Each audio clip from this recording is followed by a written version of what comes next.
After my rebirth, clutching my ID card, I rushed into the bank. I closed that savings account ending in 666, wiping it clean off the books. In my past life, Colin was always saying his business was short on cash flow, constantly borrowing my card to move money around. I was so blinded by love back then, I even set my passwords to his birthday. It wasn't until the debt collectors kicked my door in that I saw my name listed as the emergency contact on the loan agreement.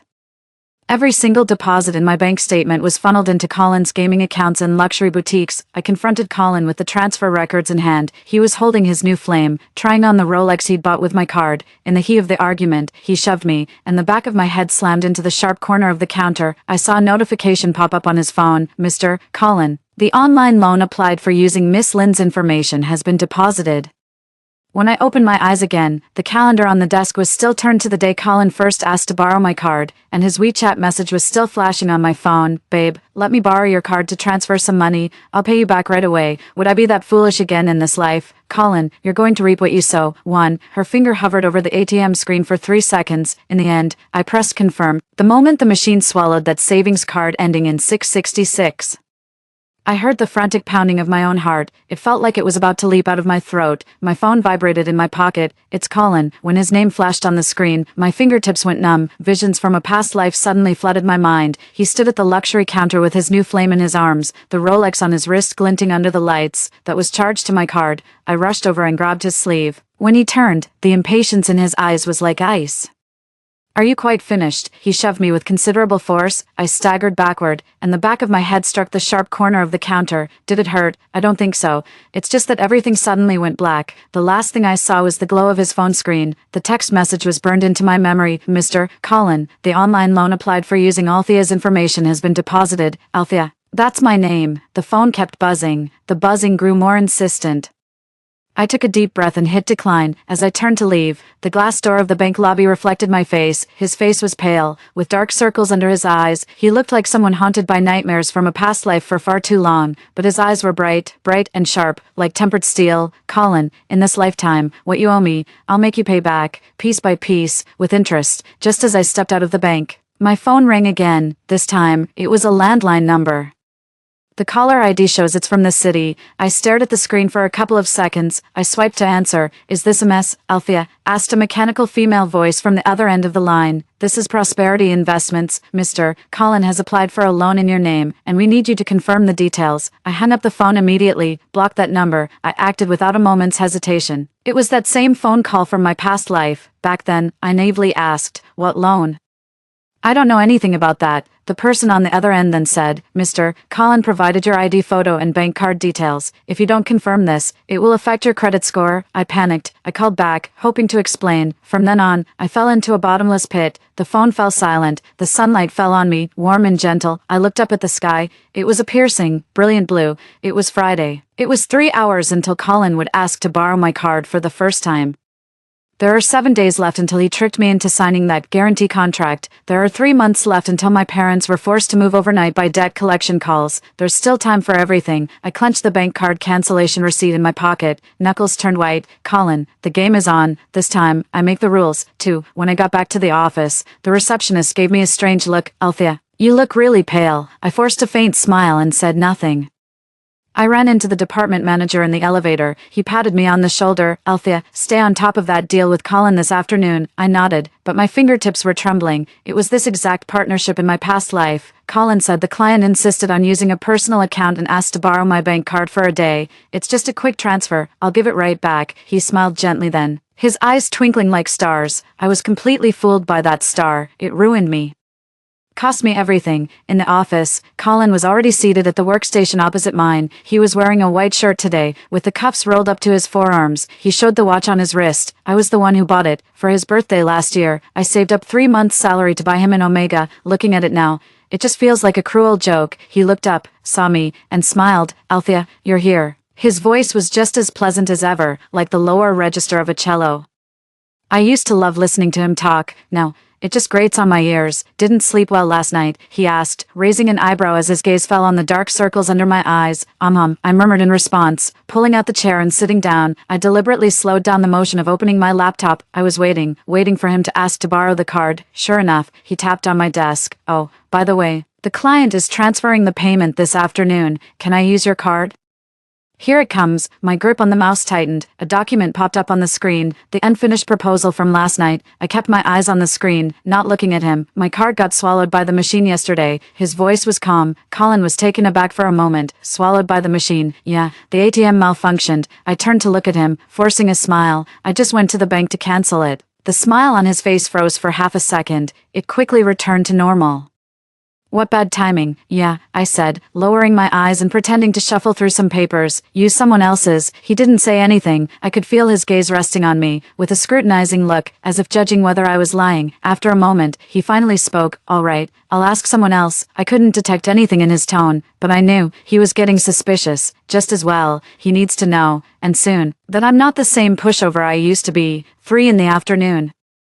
The client's payment has come through. Colin used another girl's card from the same department. I watched him holding his phone, smiling at that girl with such tenderness. Just like he used to with me. It felt like a pinprick to my heart. It didn't hurt. It's just a bit numb. That girl's name is Mia. In a past life, she was also tricked by Colin. He swindled $50,000 from her. She came to me in tears later, saying Colin had vanished. I was in no position to help anyone back then. All I could do was watch her cry. In this life, I can't let her walk into the fire again. Mia stopped me as I was leaving work. Althea, Colin wants to treat us to dinner tonight. Thanks for having my back this afternoon. I paused mid-step. I turned to look at her. The girl's eyes were sparkling. She seemed to have taken a liking to Colin. Why did he ask you out to dinner? I asked. He said, he thinks I'm a nice person. Mia looked down, a little embarrassed. I took a deep breath. Mia, I said, looking her straight in the eye and enunciating each word clearly. Stay away from Colin. She froze. Althea, you. Just listen to me. I cut her off. Don't ask why. With that, I turned and walked away. I didn't look back. I don't know if she'll listen, but I've said all I needed to say. I had just stepped out of the office building when my phone rang. It was my mom. Althea, are you coming home for dinner tonight? Your father bought some pork ribs. The moment I heard her voice, a lump formed in my throat. I was on the verge of tears. In my previous life, the last time my mother spoke to me was at the entrance of the nursing home. With red-rimmed eyes, she cursed me. How did I end up raising such an ungrateful wretch? After that, she fell ill. I went to the hospital to see her. She lay there with her eyes closed, not even lifting an eyelid. Mom, I said, my voice hoarse as I gripped the phone. I'm coming home. Okay, I'll wait for you. After hanging up, I stood by the roadside, watching the endless stream of traffic. The sun casts long shadows. How wonderful. They're still here. They can still call me home for dinner. Look, Colin, this is what I'm protecting. If you dare touch it again, I'll make you regret it. 3. The aroma of braised pork ribs greeted me as I pushed the door open. My dad was busy in the kitchen, wearing an apron. Hearing the noise, he poked his head out to look. You're back. Yeah. I changed my shoes and walked over. There was less gray at his temples than I remembered. I felt a wave of relief. In his past life, the relentless debt collection calls had turned his hair white overnight. Dad, let me help you. No, you just sit and rest. He gently nudged me away. Your mom is in the living room, prepping the vegetables. My mother was sitting on the sofa, a handful of green beans in her hands. He saw me and smiled. Tired. Have some water first. On the coffee table sat a glass of plain, cooled water. I picked it up and took a sip. The water is sweet. It tastes just like it did when I was a kid. During dinner, my dad suddenly brought up Colin. That Colin fellow seems quite taken with you. My hand, holding the chopsticks, froze midair. Dad, how did you know? Last time I was at your office, I saw him bring you bubble tea. My mom chimed in. He's a nice-looking young man, and he was very polite. My heart sank. So it started that early. Mom, he's just a colleague. Just a colleague. My dad raised an eyebrow. The way he looks at you is more than just collegial. I put down my chopsticks. Mom, Dad, I need to tell you something. They both looked at me. You both need to stay away from Colin from now on. My mom was taken aback. What's wrong? Did he do something to upset you? No. I shook my head. I just don't think he's a very good person. I couldn't very well tell them that this man would one day make it impossible for them to return home. You, child, my father frowned. Shouldn't speak ill of others so carelessly. I'm not just talking trash, I said, looking at them. Just listen to me on this. Don't get involved with him, especially when money is concerned. My mother thought for a moment, then nodded. All right, I'll listen to you. My father didn't say anything, but he didn't object either. I felt a little more at ease. At least they won't trust Colin so easily now. After dinner, I helped clear the table. My phone rang in the living room. It's Colin. My mom went to pick him up. Hello. Oh, you're looking for Althea. She's doing the dishes. Okay, I'll have her call you back. After hanging up, she looked at me with a somewhat suggestive gaze. Colin's looking for you. I wiped my hands and picked up my phone. I walked out to the balcony before calling back. Hello, Althea, are you home? Colin's voice was laced with amusement. Yeah, Mia just told me you asked her to stay away from me. Just as I thought, Mia told him after all. I leaned against the railing, watching the streetlights below. Yes, why? His voice grew heavier. No reason, I said flatly. I just don't think you're right for her. Then who am I right for? He asked abruptly. I was taken aback for a moment, then I smiled. Well, it's not for me, anyway. There was a silence on the other end of the line for a few seconds. Althea, you're acting strange today, am I? I fiddled with the hem of my shirt. Maybe I'm just tired. It's the weekend tomorrow. Want to go see a movie, he said, changing the subject. No, I've got something on tomorrow. What is it? None of your business. With that, I hung up the phone, blocked him. The whole sequence was smooth as silk. In my past life, I cared too much about his feelings, which is exactly how he kept me under his thumb. This life, it's not worth it anymore. I had just slipped my phone back into my pocket when a text message came through. It was from the bank. It was a notification that a deposit of 5,000 yuan had been made into my savings account ending in 3791. I was taken aback. I just got this card today. No one knows the card number except the bank. Who would send me money? I opened the transfer record. The sender's name was unfamiliar, but the note read, from Colin. My heart skipped a beat. Colin, what's he up to now? 5,000 bucks. Not a penny more, not a penny less. It was the exact same amount he first borrowed from me in a past life. Back then, he said his mother was sick and urgently needed the money, without a second thought. I transferred my freshly deposited paycheck to him. I only found out later that he used that money to buy a bag for his new flame. I stared at that text message for a long time. My fingertips were ice cold. He's testing me, testing to see if I'm really on my guard against him. If I give the money back, he'll know for sure that I've changed. But if I keep it, he'll think I'm still the same pushover he can manipulate. I take a deep breath, open the transfer details. Find the payer's bank card number, then transfer the 5,000 yuan back. The note contained only 2 words, not alone. After finishing all that, I put my phone on silent. I turned and went back to the living room. My mom was sitting on the sofa watching TV. She saw me and smiled. Who were you on the phone with for so long? Just a colleague. I walked over and sat down beside her. Mom, how about we go on a trip to the countryside next week? My mom's eyes lit up. That sounds wonderful. Your father has been wanting to go for ages. Seeing her smile warms my heart. Colin, no matter what tricks you try, I won't let you ruin my life again, for I woke up very early on Saturday morning. Sunlight streamed through a gap in the curtains, casting a bright strip of light on the floor. I picked up my phone and opened WeChat.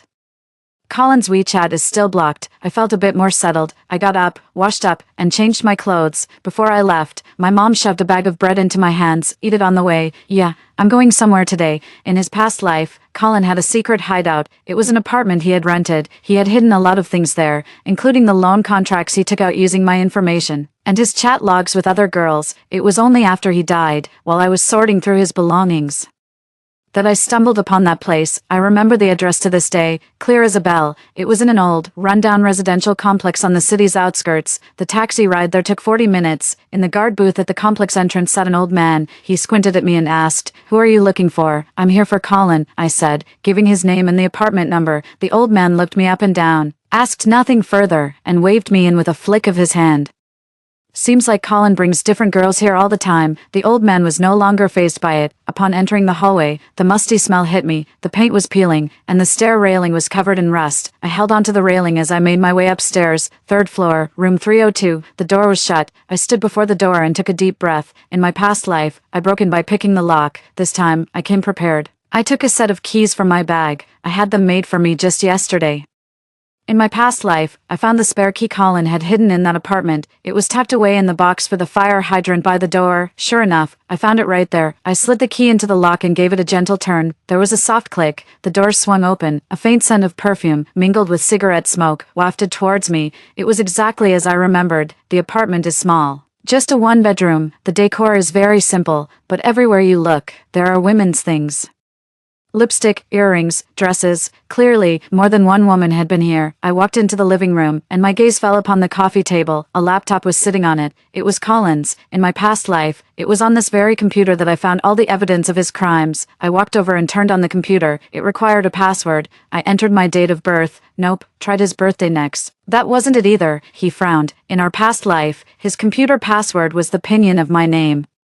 Did he change it? I'm starting to feel a little panicked. If I can't get into the computer, I won't be able to find the evidence. I took a deep breath and tried hard to remember. In my past life, how did I open it? It seems like I tried spelling out Mia's name. The screen lit up. The password was correct. My heart skipped a beat. He actually used Mia's name as the password. So, is he serious about Mia? Or is he just intrigued by the novelty? No time to dwell on this. I clicked open the folder. Sure enough, there was a lot inside, a folder named Contracts. Clicked open. It was full of scanned loan agreements. In the borrower's column, my name was written in stark clarity, Althea. The emergency contact was my parents' phone number. The date was 1 month before the debt collectors came for me in my past life. There are many other girls' names as well. Mia's is in there too. The loan amounts range from 5,000 to 50,000. My hands are trembling. This evidence is more than enough to ruin him. I took out my phone and started taking pictures. I took them one by one, making sure each shot was crystal clear. Then, I backed up all the photos to the cloud. I sent it to another one of my email addresses. After that, I opened another folder. Inside were screenshots of chat logs, flirtatious conversations between Colin and various girls. He says pretty much the same thing to every girl. You're the only one for me. Once I get through this busy period, I'll take you to meet my parents. Those other women, it was all just an act that made me sick to my stomach. I must have been blind in my past life. I can't believe I fell for that nonsense. Keep scrolling. I came across his chat history with an unfamiliar number. The contact was saved as Brother Wang. Colin, it's time to repay that loan for Althea. Brother Wang, just a few more days. Please, I'll have the money soon. Don't try any funny business. If you don't pay up, I'm going straight to her parents. No, no, no. Brother Wang, I'll pay it back, I promise. The date was 3 days before I was chased for the debt, so he knew all along that the debt collectors would come, yet you never told me a thing. You just left me completely in the dark. You even stood by and watched as the debt collectors backed me into a corner. The tears just started falling. It hit the keyboard. A small patch of water bloomed. I quickly wiped away my tears. I can't cry. This is no time for tears. I took pictures, one by one. Of all these chat logs, my fingers brushed over the keyboard and accidentally nudged the photo frame on the corner of the desk. Glass was shattered all over the floor. In the photo, Colin had his arm around a girl, beaming with a brilliant smile. I know that girl. She's the director at our company, Monica, 35, divorced, and holding a lot of resources. In my past life, I didn't find out that Colin had already gotten involved with her until after I was fired. And he used the very money he had swindled from me to do it. Buy her a bag, buy her a car. How ironic. I crouched down and carefully picked up the photograph. I put it in my own bag. This is also evidence. Suddenly, the sound of a key turning came from outside the door. My heart leapt into my throat. Someone's back. Is that Colin? Or another woman? No time to think. I quickly shut down the computer and put everything back in order. Then, he hurried into the bedroom. He hid inside the wardrobe. The wardrobe was filled with women's clothing. The scent of perfume grew stronger. I covered my mouth and held my breath. The door opened. Footsteps entered the room. It was a man's voice. On the phone. Got it, Brother Wang. I'll definitely pay back that money next week. Don't worry. I've already handled things with Althea. She's still completely devoted to me. It's Colin. My nails dug deep into my palm. Unwavering devotion. He actually had the nerve to say that. All right, let's leave it at that for now. Someone's here. He hung up the phone. Then, a woman's voice came. Who is it? It was Monica. Nothing. Just a debt collector, Colin said, his voice tinged with impatience. Are the debt collectors bothering you again? Monica's voice was tinged with concern. Just how much do you owe? It's not that much. I'll have it paid off soon. Colin reassured her. Hey, by the way, could you spot me some cash for now? Didn't I just transfer you 50,000 last time? That wasn't nearly enough. Colin, what on earth are you doing? Monica's voice rose a little. If you keep this up, we're done talking. Come on, Monica. Don't be like that. Colin's tone softened. I'm working on a huge project. Okay, once it pays off, I'll pay you back 10 times over, 100 times. What project? That, I can't say just yet. I think you're lying to me. I'm not. Then came the sound of a struggle. Then, Monica screamed, let go of me. Colin, you're hurting me. Monica, just help me one more time. Just once. Colin's voice was frantic. I don't have any money. How can you not have any money? Didn't you just sell that house? That's my son's tuition money. Just let me borrow it for now. I'll pay you back as soon as I have the money, in your dreams, then don't blame me for what happens next. Colin's voice turned vicious. I hid in the wardrobe, trembling all over. In my past life, how did I fail to see what he was really like? Mad, obsessive, and willing to do anything for money. The commotion outside was growing louder. There was the sound of something shattering, and then, Monica's cries. I pulled out my phone and switched it to record. Slide the phone out through the gap in the wardrobe, try to get a clear recording. About 10 or so minutes passed. It fell quiet outside. All that could be heard was Monica sobbing. "Colin, you bastard. I can give you the money," Colin said calmly, "but you have to do something for me." "What is it?" "Help me transfer Althea to the branch office." My heart sank. He wants to transfer me. Why transfer her to the branch office? Monica asked, puzzled. She's been a bit disobedient lately. Colin's voice turned cold, easier to control from a distance. "What are you planning to do with her? Don't ask questions you shouldn't." Colin cut her off. "Just tell me, are you going to help me or not?" Monica was silent for a long time. "All right, I'll help you. That's more like it." "Monica," Colin's voice softened again. "Once I've succeeded, I'll make sure to repay you properly. That won't be necessary. I'll transfer the money to you. From now on, we're even, Monica." "Don't call me that." Footsteps sounded. Monica left. The door slammed shut with a heavy thud. Colin was left alone in the room. He seemed to be drinking. The clinking sound of bottles. Then came his muttered soliloquy. "Althea, did you really think canceling the card would stop me? Did you think keeping Mia away from me would leave me helpless? How naive. I have copies of your ID card and all your bank card details. Think you can get rid of me? Dream on, in this life. You're still going to be my personal ATM." My heart sank, little by little. So that's how it is. He had an ace up his sleeve all along. He still has my information in his possession. So, does that mean everything I did today was for nothing? No, I can't give up. I still have evidence. I recorded his conversation with Monica. I found his loan contract. All of this is evidence of his crimes. Colin, just you wait. I won't let you get away with this. A little while later, it seems Colin has left. The house fell completely silent. I hid in the wardrobe for a long time. Only when I was sure he was really gone did I dare to come out. The room was in complete disarray. The vase lay shattered on the floor. The table had been overturned. There was blood on the floor. Is this Monica's? A chill ran down my spine. I walked into the living room and picked up my bag. I hurried out. The moment the door closed, I heard the sound of my own heartbeat. It was pounding like a drum. I walked downstairs. The sunlight was blinding. A chill ran through my entire body. My phone vibrated in my pocket. It was a text message. It was from the company's HR department. "Althea, after careful consideration by the company, you are being transferred to a branch office. Please report for duty next Monday." It's happening. Colin didn't waste any time. The branch office is in the neighboring city. It's over 200 kilometers from here. He's trying to get me transferred away from my parents. Then he brazenly used my information to take out loans, leaving me utterly helpless, with nowhere to turn for help. In your dreams, I stared at that text message. A cold smirk played on my lips. "Colin, you want to play? I'm in, all the way. A transfer to the branch office. Is that it? Fine by me. I'll be watching. Let's see what tricks you've got." 5. By the time I got home, it was already afternoon. My mom was startled when she saw me. "You look so pale. What's wrong?" "It's nothing, Mom. I'm just a little tired." I put my bag on the sofa and went straight to the bedroom. I didn't dare to relax until the door was safely shut. My back was already soaked with cold sweat. I made another backup of the recordings and photos from my phone. Only then did I feel a slight sense of relief. Lying in bed, staring at the ceiling, my mind is filled with Colin's words. He has a copy of my ID card and my bank card details. So, even if I change my card and my phone number, he can still take out loans in my name. What do I do? Am I really never going to escape this, even in this lifetime? No, there has to be a way. I sit up, I turn on the computer, begin search. How can I prevent others from using my identity to take out loans? There are many answers. Change your bank card PIN, check your credit report regularly, set up SMS alerts. The most important rule is this: if you discover fraudulent use, report it to the police immediately. Call the police, right? Call the police. In my past life, why didn't I think to call the police?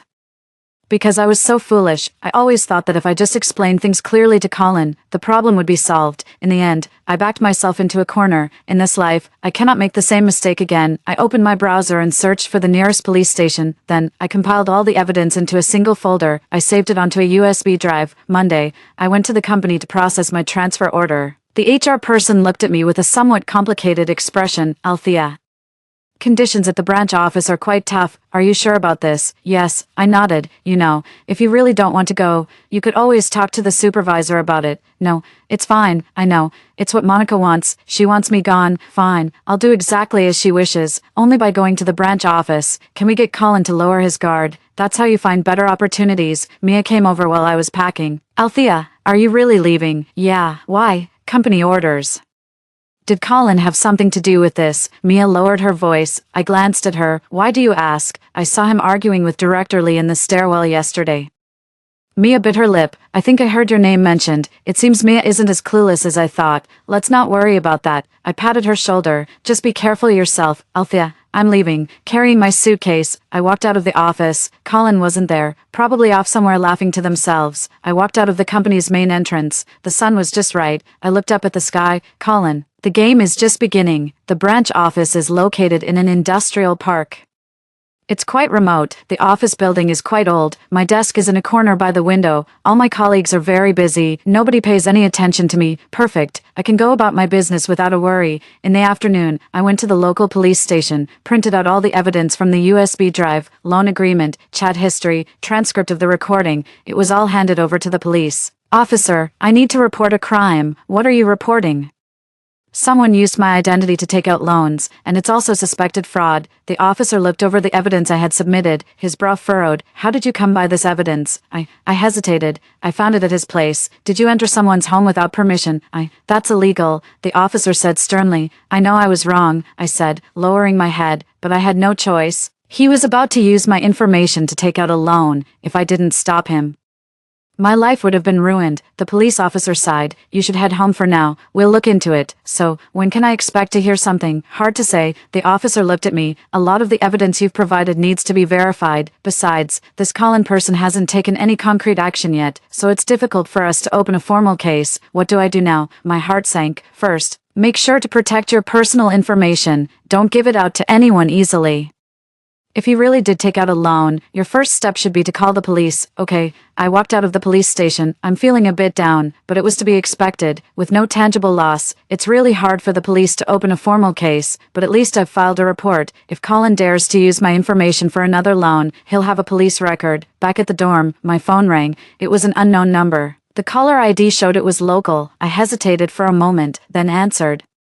Hello, Althea, that was Colin's voice. How did he get my new number? How did you get this number? You think I can't get your number that easily, he said, his voice laced with smugness. I heard you transferred to the branch office. None of your business. How is it none of my business? He laughed. Althea, stop this. Come back. I'm not stopping anything. Are you still mad at me? I don't want to argue with you. Don't hang up. Colin's voice grew low. Althea.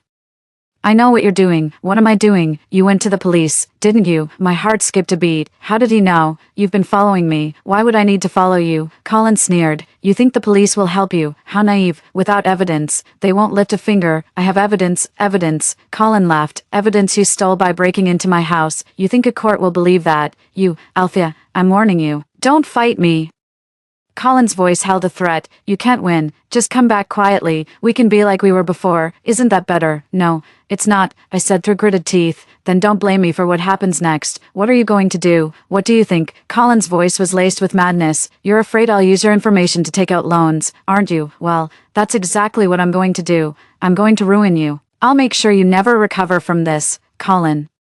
You're insane. You brought this on yourself. The call was disconnected. I clutched my phone, trembling all over. He's really going to do it. He's going to ruin me. No, I can't just sit here and do nothing. I have to figure something out. We have to stop him. 6. After hanging up on Colin, my hands and feet went cold. His threat hung over my head like a blade. I knew he meant every word. I had to move faster. I turned on my computer and started searching for information on Colin, his education, his family background, his previous work experience. I didn't believe he could erase his past so completely. Just as I thought, I found a post about him on an old forum. It was from 5 years ago. The title read, Exposing a Scammer Named Colin Who Swindled 30,000 yuan from Me. Everyone, be careful. The post described the scam in detail. It's almost exactly the same as what I'm going through now. It also started under the guise of a romantic relationship, then moved to borrowing money, and ended with them vanishing. The poster's username is Sunshine is just right. I tried sending her a private message. I wonder if she'll ever read it. After doing all that, I thought of Monica again. She was threatened by Colin, so she must hate him too. Perhaps I can find more evidence from her. I pulled up Monica's number on my phone. It was saved in Colin's phone from a past life. I hesitated for a moment, then dialed.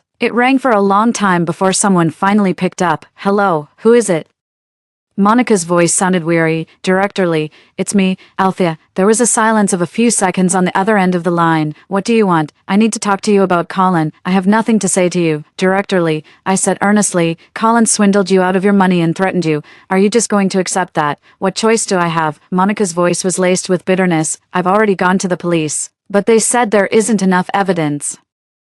I've also reported it to the police, I said. I have some evidence that might help you. What kind of evidence? The loan contract he took out using my stolen identity, his chat logs with other women, and the recording of him threatening you. Monica's breathing noticeably quickened. Do you have the recording? Yeah. Where is it? I'm at the branch office in the neighboring city. If it's convenient for you, we could meet up. Monica was silent for a long time. Okay.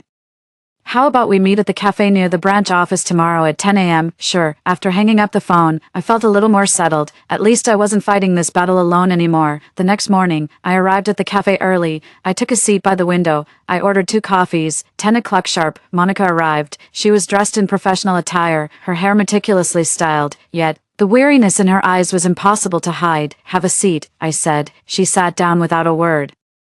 I took out the voice recorder and placed it on the table. This is the recording from that day. Monica picked up the voice recorder and pressed play. Colin's frantic voice came out from it. The color drained slowly from her face. The recording ended. She set the recorder down. Her hands were trembling. That bastard, she said through gritted teeth. Directly, I said, looking at her. Colin didn't just scam us, he scammed a lot of people. Someone exposed him online 5 years ago. I showed her the forum post. The more Monica read, the paler her face became. No wonder he was so slick about it. Turns out he's a repeat offender. We have to band together if we want to make him pay for this, I said. How do we do that? We gather all the evidence each of us has, compile it, and hand it over to the police together, with both witnesses and physical proof. They'll have to open a case. Monica nodded. Okay, what evidence do you have? I asked. The transfer records, Monica said. I sent him 50,000, there's a bank statement, and the text messages where he threatened me. These are all very useful, I said. By the way, do you know what his big project is all about? Monica shook her head. No idea? He's always refused to say. I suspect there is no big project at all, I said. He's just trying to scam you out of your money. Monica let out a sigh. Now I think so too. He was lying to me. What about your son's tuition? I've already borrowed some from relatives. Monica smiled bitterly. Luckily, it's not time to pay the tuition yet. That's good. We discussed a few more details. We agreed to meet at the police station in the afternoon to submit all the evidence together. As I was leaving the cafe, Monica called out to me, Althea, about what happened before. I'm sorry. She looked at me, her expression complicated. Transferring you to the branch office was my mistake. I was taken aback for a moment, then shook my head. It's all in the past. Now is not the time to dwell on this. Our only target is Colin. 2 o'clock in the afternoon, we arrived at the police station right on time. The officer who received us was the same one from last time. He seemed a bit surprised to see us come in together. Do you two know each other? We're colleagues, and we've both been conned by Colin, Monica said. She laid out the bank statements and text message records on the table. I added the screenshots of the newly discovered forum posts, along with the private message history with the original poster. The officer flipped through the evidence page by page, his brow furrowing deeper with each one. This evidence is much more complete than last time.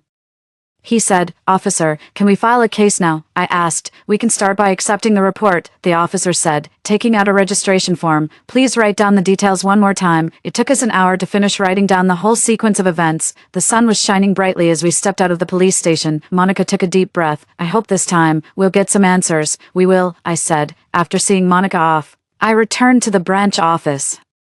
I had just sat down when I received a text message. It was from that netizen named Sunny Day. Hello, I saw your private message. Is the Colin you mentioned about 180 centimeters tall, with a scar on the web of his right hand? My heart skipped a beat. It was him. In my past life, I had seen that scar on his wrist. Yes, I replied. He scammed you too. Yeah. He used my identity to take out loans and swindled money from other people too. That bastard, she sent along with an angry emoji.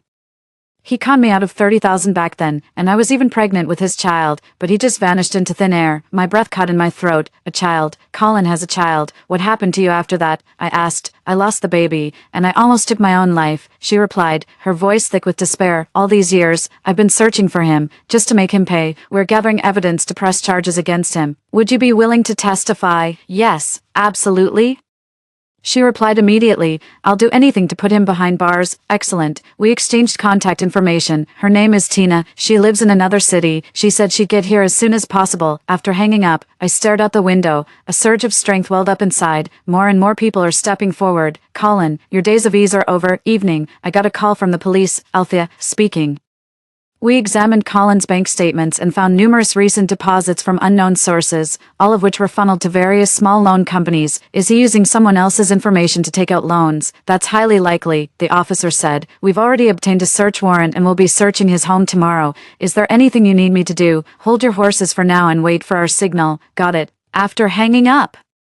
I was so excited I nearly jumped out of my skin. Finally, we're getting somewhere. I slept soundly through the night. No nightmares. Early the next morning, I stayed right by my phone, waiting for word from the police. 10 in the morning, the phone rang. It was the police. Althea, we found a large number of ID card copies, bank card information, and many forged contracts at Colin's place. Excellent. We've already detained Colin. The officer said, you, Monica, and the woman named Tina need to come down to the station as soon as possible to give your statements. All right, we're on our way. I called Monica and Tina right away. They were both really excited, especially Tina. She said she was already on her way. The afternoon, I returned to the city I had left. I went straight to the police station. Monica and Tina were already there. Tina looked weary, yet her eyes were brimming with anticipation. The three of us sat in the lounge. No one spoke. Yet we could all sense each other's feelings, nervous, excited, and a faint, almost imperceptible sense of relief. When it was my turn to give my statement, the police asked me a lot of questions about how Colin stole my information, about how I found out, about the origin of that evidence. I answered every question truthfully, including the part about me entering his apartment without permission. The officer didn't reprimand me any further. He just let out a sigh. Next time something like this happens, call the police first, don't act on impulse. I understand. By the time the statement was finished, it was already evening. The police said Colin had confessed to his crime without reservation. He didn't just steal my identity, he stole the identities of many other women too. The total amount involved is as high as several $100,000. What awaits him is the full force of the law. Stepping out of the police station. Night had fallen. The streetlights flickered on. They stretched our shadows long. It's finally over, Monica said. Yeah, Tina's voice was choked with emotion. I've waited 5 years for this day. I looked at them. My heart was a whirlwind of emotions. The tragedy of the past life did not repeat itself. My parents are safe and sound, and my reputation remains intact.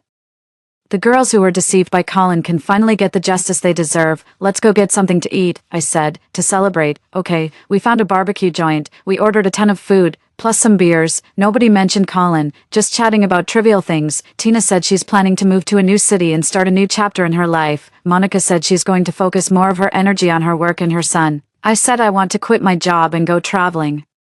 Take a good look at the world. After a few rounds of drinks, Tina suddenly burst into tears. I'm sorry, she said. If I had spoken up back then, maybe so many people wouldn't have been deceived. It's not your fault, Monica said, patting her on the back. Colin is just too cunning. Yeah, I said. It's not too late for us to speak up now. At the very least, we stopped him from hurting more people. That's enough. As we left the barbecue joint, Tina asked for my number. Let's keep in touch. She said, sure. Monica also said, if you're not comfortable back at the branch office, just come back. I'll find you a different position. Thank you. Director Lee, please, call me Monica. Monica, we said our goodbyes at the crossroads, each of us headed in a different direction. I watched their figures fade into the night. A sudden warmth filled my heart. My phone vibrated in my pocket. It was my mom calling. Althea, when are you coming home? Your dad made your favorite sweet and sour pork ribs. On my way. Take care on your way. Okay. I hung up the phone. I looked up at the sky. The stars are so bright tonight, like diamonds scattered on black velvet. It's wonderful. It's all over now. Colin got what he deserved. We can all start a new life now. Only, I felt for the phone in my pocket. There, a photograph still remains. It was found that day in Colin's apartment. A photo of him with a strange man. That man.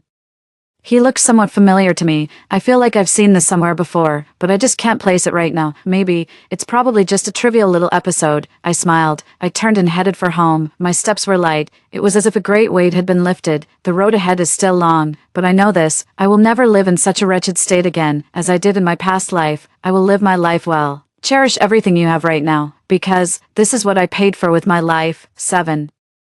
The aroma of sweet and sour pork ribs had already filled the entire house when I got home. My dad, wearing an apron, peeked out from the kitchen. You're back. Yeah. My mother walked over and took the bag from my hand. You must be exhausted. Come, sit down and rest. I'm not tired. I sat on the sofa, watching their busy figures. My heart feels so warm. That's wonderful. Everything is back on track. During the meal, I told them about Colin getting arrested. I didn't go into too much detail. I just said he was arrested by the police for fraud. My parents were completely stunned. How could he do something like this? My mother said with a frown. You never really know what's in a person's heart. My father sighed. Thank goodness you're all right. My mother said, patting my hand. You'll have to be more careful about who you befriend from now on. I know, Mom. After dinner, I helped clear the table. My phone rang. It was Mia. Althea. Have you heard? Colin's been arrested by the police. Her voice was full of surprise. Yeah, I know. Oh my God. That's awful, Mia said. How could he be like that? Thank goodness you warned me to stay away, or I would have been fooled too. Well, as long as you're okay. Althea, when are you coming back? Everyone misses you. I'm not sure yet. Oh, well, you have to tell me when you get back. Okay. After hanging up the phone, I looked out the window. Word about Colin's arrest has definitely spread through the company. I wonder what kind of fallout this will cause. Just as I thought, the very next day, I got a call from the company's HR department. Althea, are you free to come to the office now? What's up? We'd like to talk to you about your transfer. Okay, I know they want me to come back. After all, in the Colin matter, I was the victim and the whistleblower. Back to the company, the atmosphere in the office building was a bit tense. My colleagues were looking at me with curiosity and scrutiny. I ignored them. I walked straight to the HR office. The HR director was a kindly, middle-aged woman. She saw me and smiled. Althea, have a seat. Thank you. We're all aware of what happened with Colin, she said. You've been through a lot. It's all right. Regarding your transfer, the company has reviewed the decision and decided to rescind it, she said. You can come back to your previous position, with no change to your role. If you don't want to go back to your old department, you could transfer to a different one. I thought about it. There are too many memories associated with Colin in my old department. Going back would inevitably feel uncomfortable. I'd like to transfer to the marketing department. Approved. The HR director nodded. The head of marketing is very impressed with you. Thank you. You're welcome. I walked out of the HR office. I went to my old department to pack up my things. Mia saw me and her eyes lit up. Althea, you're back. That's wonderful, she said, helping me organize the files. I knew you'd come back. From now on, I'll be in the marketing department. Mia was taken aback. Why? I'm thinking of a change of scenery. Oh, she was a little disappointed, but quickly smiled again. That's okay. We can still see each other often. Yeah. After packing up my things, I headed to the marketing department. The director is a very capable woman. She introduced me to the new colleagues. Everyone was very welcoming. She didn't ask me too much about Colin. That's good. I just want to work in peace and quiet, start a new life. Afternoon, Monica came to see me. Are you done for the day? Yeah. Want to go grab a coffee? Okay. We went to the cafe downstairs from the office. Colin's case has been transferred to the prosecutor's office, Monica said. His lawyer contacted me, asking me to write a letter of forgiveness. They said they could offer me compensation. Did you agree? No? Monica shook her head. I don't want his money. I just want him to get the punishment he deserves. Me too. What about Tina? Did she agree? I don't know, I said. I haven't contacted her yet. She's had a tough time these past few years. Monica sighed. Maybe she needs this money. I fell silent. Yeah, everyone's circumstances are different. Choices can vary. We have no right to judge others. Oh, right. Monica looked at me. You said the other day that you saw a photo of him with a strange man in Colin's apartment. Yeah, figure out who it was yet? No. I shook my head. Maybe just a friend of his. Let's hope so. Monica's expression was complicated. Still, better to be careful. The kind of people Colin knows probably aren't the best sort. I know. After finishing my coffee, I headed back to the office. I had just sat down when my phone rang. It was an unknown number. The area code showed it was from out of town. I hesitated for a moment, then answered. Hello, is this MS? Althea asked a deep male voice. Speaking. Who is this? I'm Colin's lawyer. My heart sank. Can I help you? MS? Althea. I'd like to speak with you about Colin's case. I have nothing to say to you. MS? Althea. Colin has come to realize his mistake, the lawyer said calmly. He wishes to offer you compensation and hopes you will provide a letter of forgiveness. Compensation, I laughed. What he owes me can't be repaid with money. MS, Althea, to err is human. Wouldn't it be good to give him a chance to turn over a new leaf? Turn over a new leaf. I thought of everything from my past life, after all the people he's hurt. What gives him the right to a fresh start? MS, Althea. If you don't provide a letter of forgiveness, Colin is likely to face a very severe sentence. He's getting exactly what he deserves. Are you really that heartless? The heartless one is him, not me. I hung up the phone. I blocked the number. Yet, deep down, I felt a strange unease. Why would Colin's lawyer suddenly reach out to me? Unless, does he have another card up his sleeve? I felt for my phone in my pocket. That photo is still in there. The stranger's face is becoming clearer and clearer in my mind. I feel like I've definitely seen him somewhere before. 8. For the next few days, I couldn't stop thinking about that strange man, but no matter how hard I tried, I couldn't remember where I'd seen him before. Work was hectic. The pace in the marketing department is much faster than in my old one. There are endless meetings and proposals to work on every single day. But that's not a bad thing. It leaves me no time to dwell on all those troubles. Friday evening, the company organized a team-building event. We went to a resort out in the suburbs. Everyone had a great time. I was gradually settling into the new team. In the evening, everyone gathered around for a barbecue. The director came over to me, holding a bottle of beer. Althea, come on, have a drink with us. Thank you, director. Please, call me Zoe. She patted my shoulder. You've worked hard these past few days. It was no trouble at all. I heard about what happened with Colin. Zoe looked at me. Don't take it to heart. Someone like that isn't worth it. I know. It's really not easy to move past something that awful. Zoe sighed. If you ever have any trouble in the future, please, just tell me. Thanks, Zoe. You're welcome. We clinked our glasses. The beer was a bit bitter, but inside, I felt a warm glow. We were halfway through the barbecue. Someone suggested we go sing karaoke. The resort had a private karaoke room. Everyone piled in. I'm not really a fan of overly loud environments. Alone, sitting out on the terrace, gazing up at the stars in the sky, my phone vibrated in my pocket. It was a WeChat message from Tina. Althea, I'm home. Okay, get some rest. Did Colin's lawyer get in touch with you? Yes, they did. Did you agree to write a letter of leniency? No, me neither. Tina sent an angry emoji. He thinks he can buy me off. Not a chance. Yeah, oh. I just remembered something, Tina said. Back then, Colin swindled money from me, claiming he was going into business with a friend. A friend. My heart skipped a beat. What kind of friend? I met him once, Tina said. Very tall, very thin, and he looked quite shrewd. Very tall, very thin, very shrewd. He looks a bit like the man in the photo. Do you remember what he looked like? Not really, Tina said. It's been 5 years. Did he ever mention that friend's name? It was Hugo?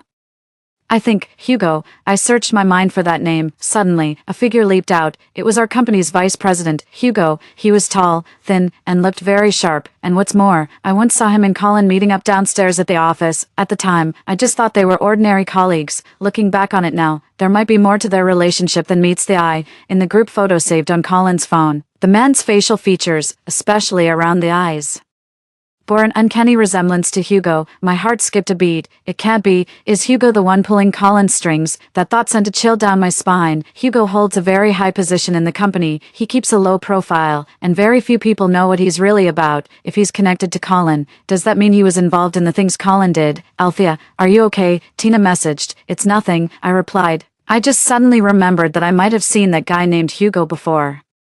Really? Yeah, but it's not confirmed yet. If that's true, then they're in on it together. Tina sent a shocked emoji. That's terrifying. I'll get to the bottom of this. You should be careful, Tina said. That kind of person is definitely not to be messed with. I know. After hanging up the WeChat call, I stared at the distant lights. My mind was in complete turmoil. If Hugo is really connected to Colin, what would his motive be? Is it just about the money, or is there something more? Is there a bigger conspiracy at play? I don't even want to think about it, but I know there is. We absolutely cannot let this matter rest. The next day, after the team-building event, we returned to the office. I went to the HR department, using the pretext of needing to understand the management's background. I wanted to look at Hugo's file. The HR person seemed hesitant. Vice President Lin's file is confidential. I just wanted to understand his work history to write a market analysis report. I offered as an excuse. After a moment's thought, HR showed it to me anyway. The information is straightforward. Hugo, 35 years old, a graduate of a prestigious university, joined the company 5 years ago. He rose through the ranks to become vice president. His resume is impeccable. There doesn't seem to be anything wrong, but that's precisely what makes me suspicious. How could someone with such a spotless, almost perfect background get involved with a con man like Colin? That afternoon, I went to the break room to get some water. I ran into Hugo. He was dressed in a suit, holding a file in his hand. Upon seeing me, he gave a slight nod. Althea, Vice President Lin, I hear you've been doing well in the marketing department lately, he said, his voice gentle. Thank you for the kind words, Vice President Lin. Keep up the good work. He smiled and turned to leave. I watched him walk away. The doubt in my mind grew larger and larger. His smile seemed very kind, yet I sensed a trace of imperceptible coldness from it. I returned to my workstation. I powered up my computer. I started searching for Hugo's name. I was hoping to find some trace of a connection between him and Colin, but the search results only turned up reports of his various business engagements. There is no useful information, it seems. He is deeply hidden. Evening, I went to the apartment where Colin had been living before he was arrested. The door was still slightly ajar. The police had already searched the place. The inside was a complete mess. I stepped inside. I searched carefully, hoping to find some trace that Hugo had left behind. In the drawer of the bedside table, I found a notebook. It belongs to Colin. It has some messy accounts written in it. There are also some names and phone numbers. One of the names, there, in bold, was Hugo. It was followed by a phone number. It was a perfect match for Hugo's personal number in the company directory. My hands began to tremble. Evidence. This is the evidence. So they did know each other, and what's more, they're deeply connected. The last page of the notebook contains a simple flowchart. It reads fund flow. The starting point is loan. It passes through a few ambiguous names in the middle. The endpoint is a company name, Prosperous Era Investments. I was stunned. Prosperous Era Investments. I know this company. They are our company's biggest competitor. Lately, they've been fiercely competing with us for a major project, and the person in charge of that project is none other than Hugo. You don't say. Hugo used Colin to fraudulently obtain loans with stolen identities to raise funds. Was it to compete with our company? That thought sends a chill down my spine. If that's really the case, Hugo is so incredibly cunning. He didn't just use Colin. He also took advantage of so many innocent girls, myself included. I carefully put the notebook away. I placed it into my bag. I stepped out of the apartment. The night grew darker. I gazed in the direction of the company, a blaze of lights, like a colossal beast, concealing countless secrets. Hugo, what on earth are you trying to do? 9. Holding that notebook, I didn't sleep a wink all night. I kept reading the contents over and over. The fund flow diagram was sketched out in a very rough manner, however. The words Prosperous Age Investment were strikingly clear. What exactly is the relationship between Hugo and Prosperous Age Investment? Is he funneling the money raised from Colin to Prosperous Age Investment? Or perhaps, is he himself a mole that Shingsure Investment planted in our company? The more I think about it, the more terrifying it seems. Early the next morning, I made a copy of the notebook. I've hidden the original. I plan to give the copy to Zoe. She's the director of the marketing department, has a good grasp of the company's situation. Furthermore, she comes across as a trustworthy person. Morning, I knocked on the door to Zoe's office. Zoe, there's something I need to talk to you about. Have a seat. Zoe set down the file in her hands. What is it? I placed the copy in front of her. I found this in Colin's apartment. Zoe picked up the photocopy and examined it carefully, her brow furrowed slightly. Hugo, Prosperity Investments, she said, her voice tinged with surprise. I nodded. I suspect Hugo is using Colin to steal personal information and take out loans, raising funds to funnel benefits to Shingsure Investment and undermine our company. Zoe fell silent for a long time. The office was completely still. Only the hum of the air conditioner filled the silence. Do you have any proof? She asked. This notebook is the proof, I said. It has Hugo's phone number and a diagram of the fund flows. That's not enough. Zoe shook her head. Hugo holds a very high position in the company. Without solid evidence, it's hard to bring him down. Moreover, if this gets out, it will damage the company's reputation. So, we're just supposed to stand by and watch him harm the company's interests. That's not what I meant, Zoe said, looking at me. This is a serious matter. We need to be more careful. So, what do we do? Keep this quiet for now, Zoe said. I'll look into it discreetly. There's a sum of money from the major project Hugo is overseeing that's recently gone unaccounted for. I suspect it's connected to this. All right, I'll keep this copy for now. Okay. I walked out of Zoe's office. I felt a little more at ease. At the very least, I'm not fighting alone anymore. In the days that followed, at the company, a deceptive calm settled in, but I could sense it. An undercurrent was quietly stirring. Zoe became very busy. She was often out of the office. Rumor has it he's working on that major project. Hugo has become unusually low-key. He's rarely seen at the office. You only run into him occasionally. The way he looked at me held a hint of scrutiny. It made me very uncomfortable. I know. He might have already sensed something. I need to be more careful. Friday afternoon, Mia came to find me all of a sudden. She looked very pale. Althea, I think I messed up. What's wrong? I was just in the break room and overheard Vice President Lin on a call.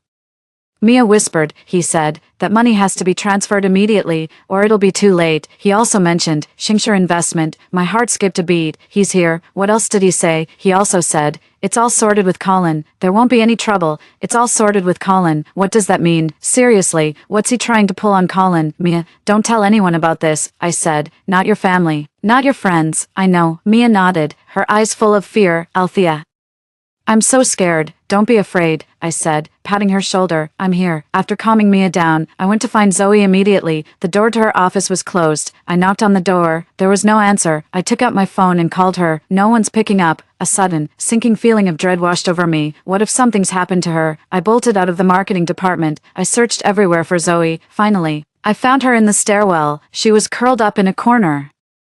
His face was pale. There was a wound on his forehead. It was bleeding. Zoe. I rushed over and helped her up. What happened? I was attacked. Zoe's voice was weak. Someone took my files. Who? I don't know. Zoe shook her head. It was two masked men. They took the evidence I had gathered on Hugo. My heart sank. Hugo. It had to be him. He's backed into a corner and lashing out. Quick, let me get you to the hospital. No need. Zoe held me back. I'm fine. What matters is the evidence is gone. There's still the original copy I have, I said. Zoe's eyes lit up. Right. Let's go to the police right now. No. Zoe shook her head. Without evidence, going to the police is useless, and it would tip them off. What do we do now? Hugo is after that major project, Zoe said. He stole my files to stop me from tracing his funds. We have to find new evidence before he succeeds. How do we find it? The partner for that major project is a foreign company, Zoe said. Their legal department is very strict. If Hugo used illegal funds to work with them, they would never stand for it. You mean, we can anonymously tell their legal department about Hugo?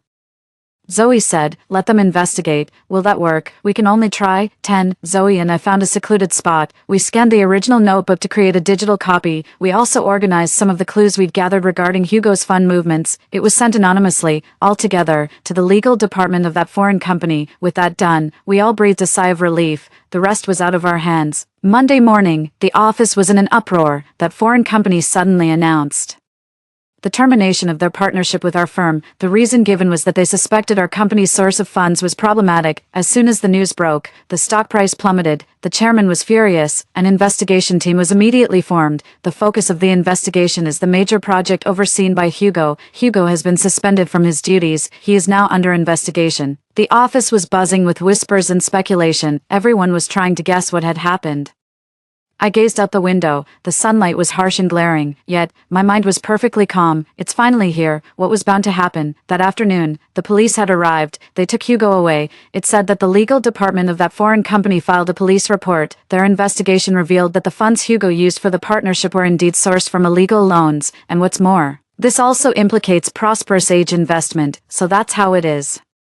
Hugo isn't just a mole that Prosperous Age Investment planted in our company, he's also one of the actual controlling parties behind Prosperous Age Investment. He exploited Colin, using stolen personal information to take out loans and raise funds. On one hand, it was to undermine our company. On the other hand, it was to plug the financial hole at Chingshire Investment. Truly, it was a case of killing two birds with one stone. As a result, there have been new developments in Colin's case, he confessed. Back then, it was Hugo who incited him to take out loans using other people's information. He was merely a pawn in Hugo's hands. They are waiting for them. It will be the full force of the law. The matter has finally been settled. The company's reputation, though it has been affected, but we cut our losses in time. Under the leadership of the new management team, gradually, we regained our strength. Zoe, for her meritorious service in this matter, I was promoted to vice president of the company.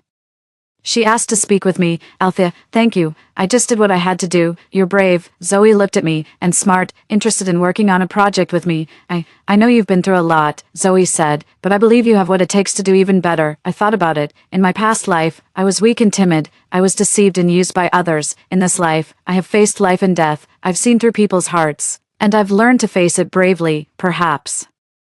I really can do it. Try to do something different, okay? I nodded. A smile played at the corner of my mouth. Sunlight streams through the window, falling across my face, warm and bright. I know. The gloom of the past has completely lifted. The road ahead is still long, but I am no longer afraid, because I know. I am no longer the Althea from my past life, the one who could be manipulated by anyone. I am Althea, a new Althea, living for herself. The end. Story 2, 5 years ago during summer vacation. My entire family was killed by a Tibetan brown bear. It happened because some college students, hoping to go viral by filming a bear attacking humans, deliberately lured the bear into our home. To protect me, my parents and younger brother were mauled to death one after another by the bear. I narrowly escaped the bear's attack, only to be captured by those students. They crippled me and used me for live streams to make money. For 5 whole years.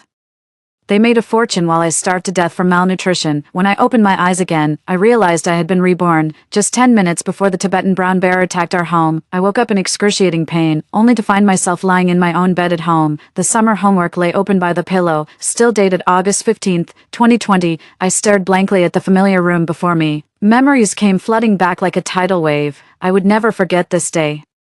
Even if I were turned to dust, exactly 5 years ago, 3 college students who claimed to be geology majors, here to survey the nearby mountains, they knocked on our courtyard gate in the evening, explaining that their car had broken down and repairs would take time. Could they possibly stay the night? 1. Our local community has always been known for its kindness, and helping strangers in need is a common practice here. So without a second thought, my parents warmly welcomed the 3 of them into our home. The 3 of them made themselves right at home, ordering my parents to whip up a meal the moment they stepped through the door. They complained about our backwater town, saying they'd been starving the whole way here. After eating, they started griping that the guest room we'd given up for them wasn't spacious or convenient enough, insisting on switching to a larger one. My parents were taken aback by their rudeness.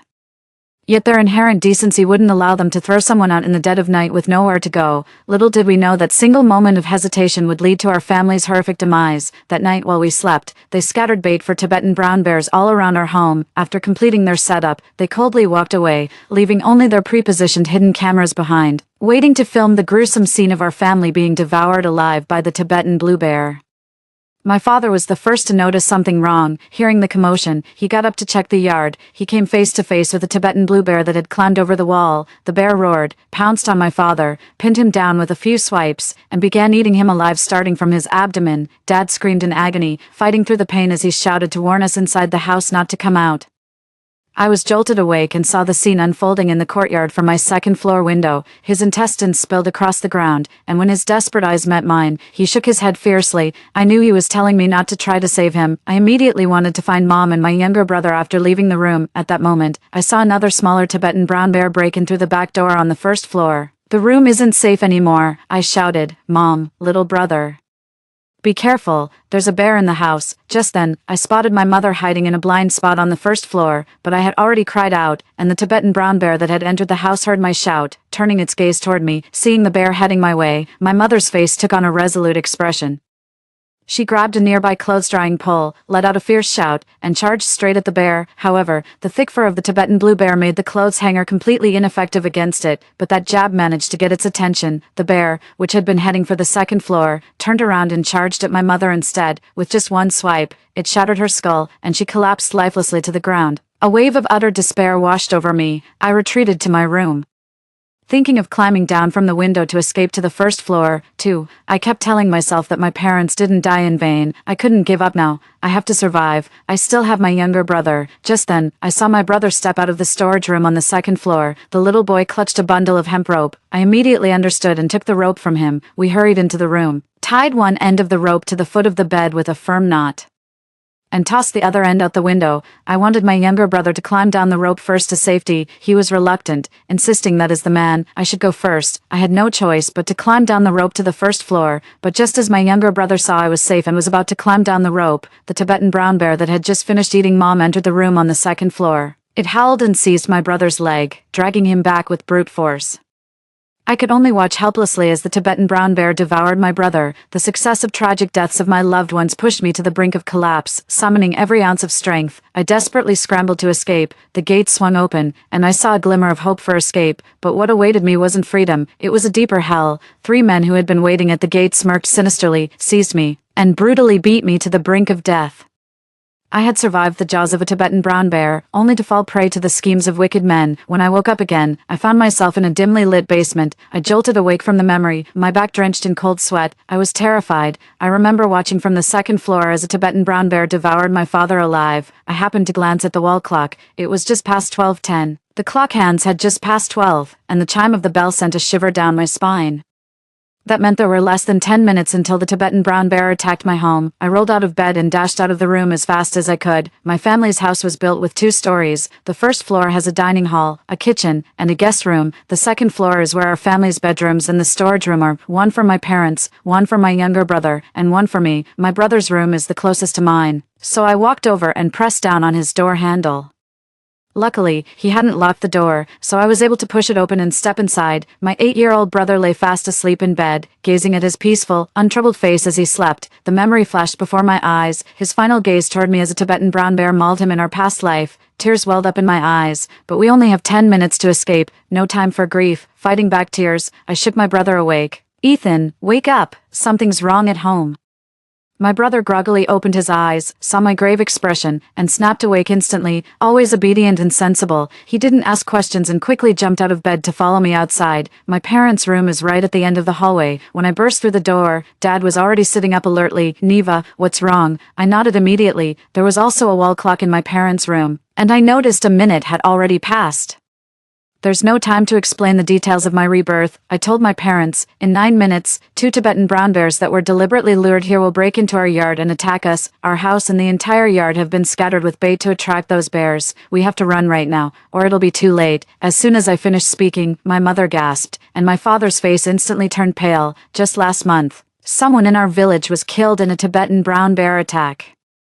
So our whole family knows how vicious and terrifying these animals are. My parents immediately stood up and, while heading out the door, asked me, "Neva, but how did you know the Tibetan brown bear was coming?" In a panic, I made up an excuse and said, "It was those 3 college students staying at my place. They deliberately lured the Tibetan brown bear here. I overheard them talking. They're not geology students at all. Just a bunch of influencers trying to film a bear attack video to go viral.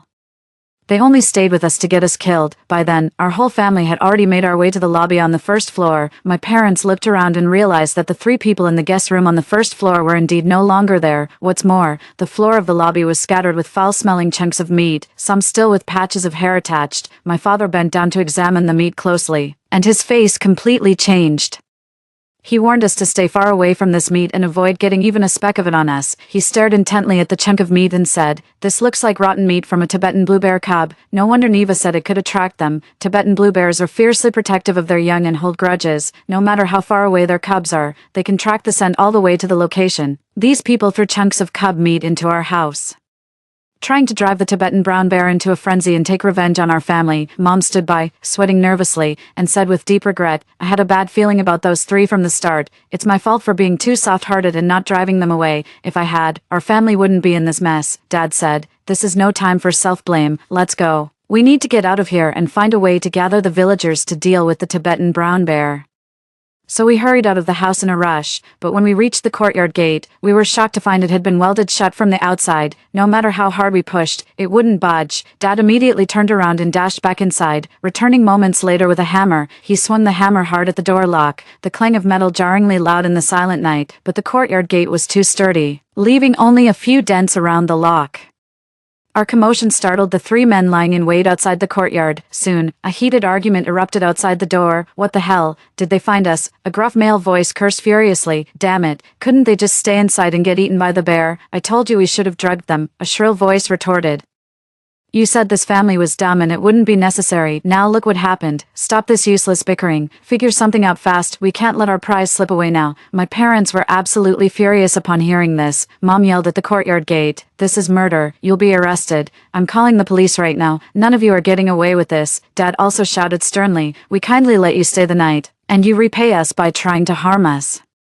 Have you no conscience? Let us out now, and we'll let this slide." Outside the door, it suddenly fell silent for a few seconds. Then, a voice feigning sincerity spoke up, "All right, we were in the wrong. Don't call the police. We'll find a way to let you out right now." Then came the sound of hurried footsteps fading into the distance. My parents breathed a huge sigh of relief. Mom said, "Thank goodness, they finally came to their senses. As long as they're gone, everything should be fine."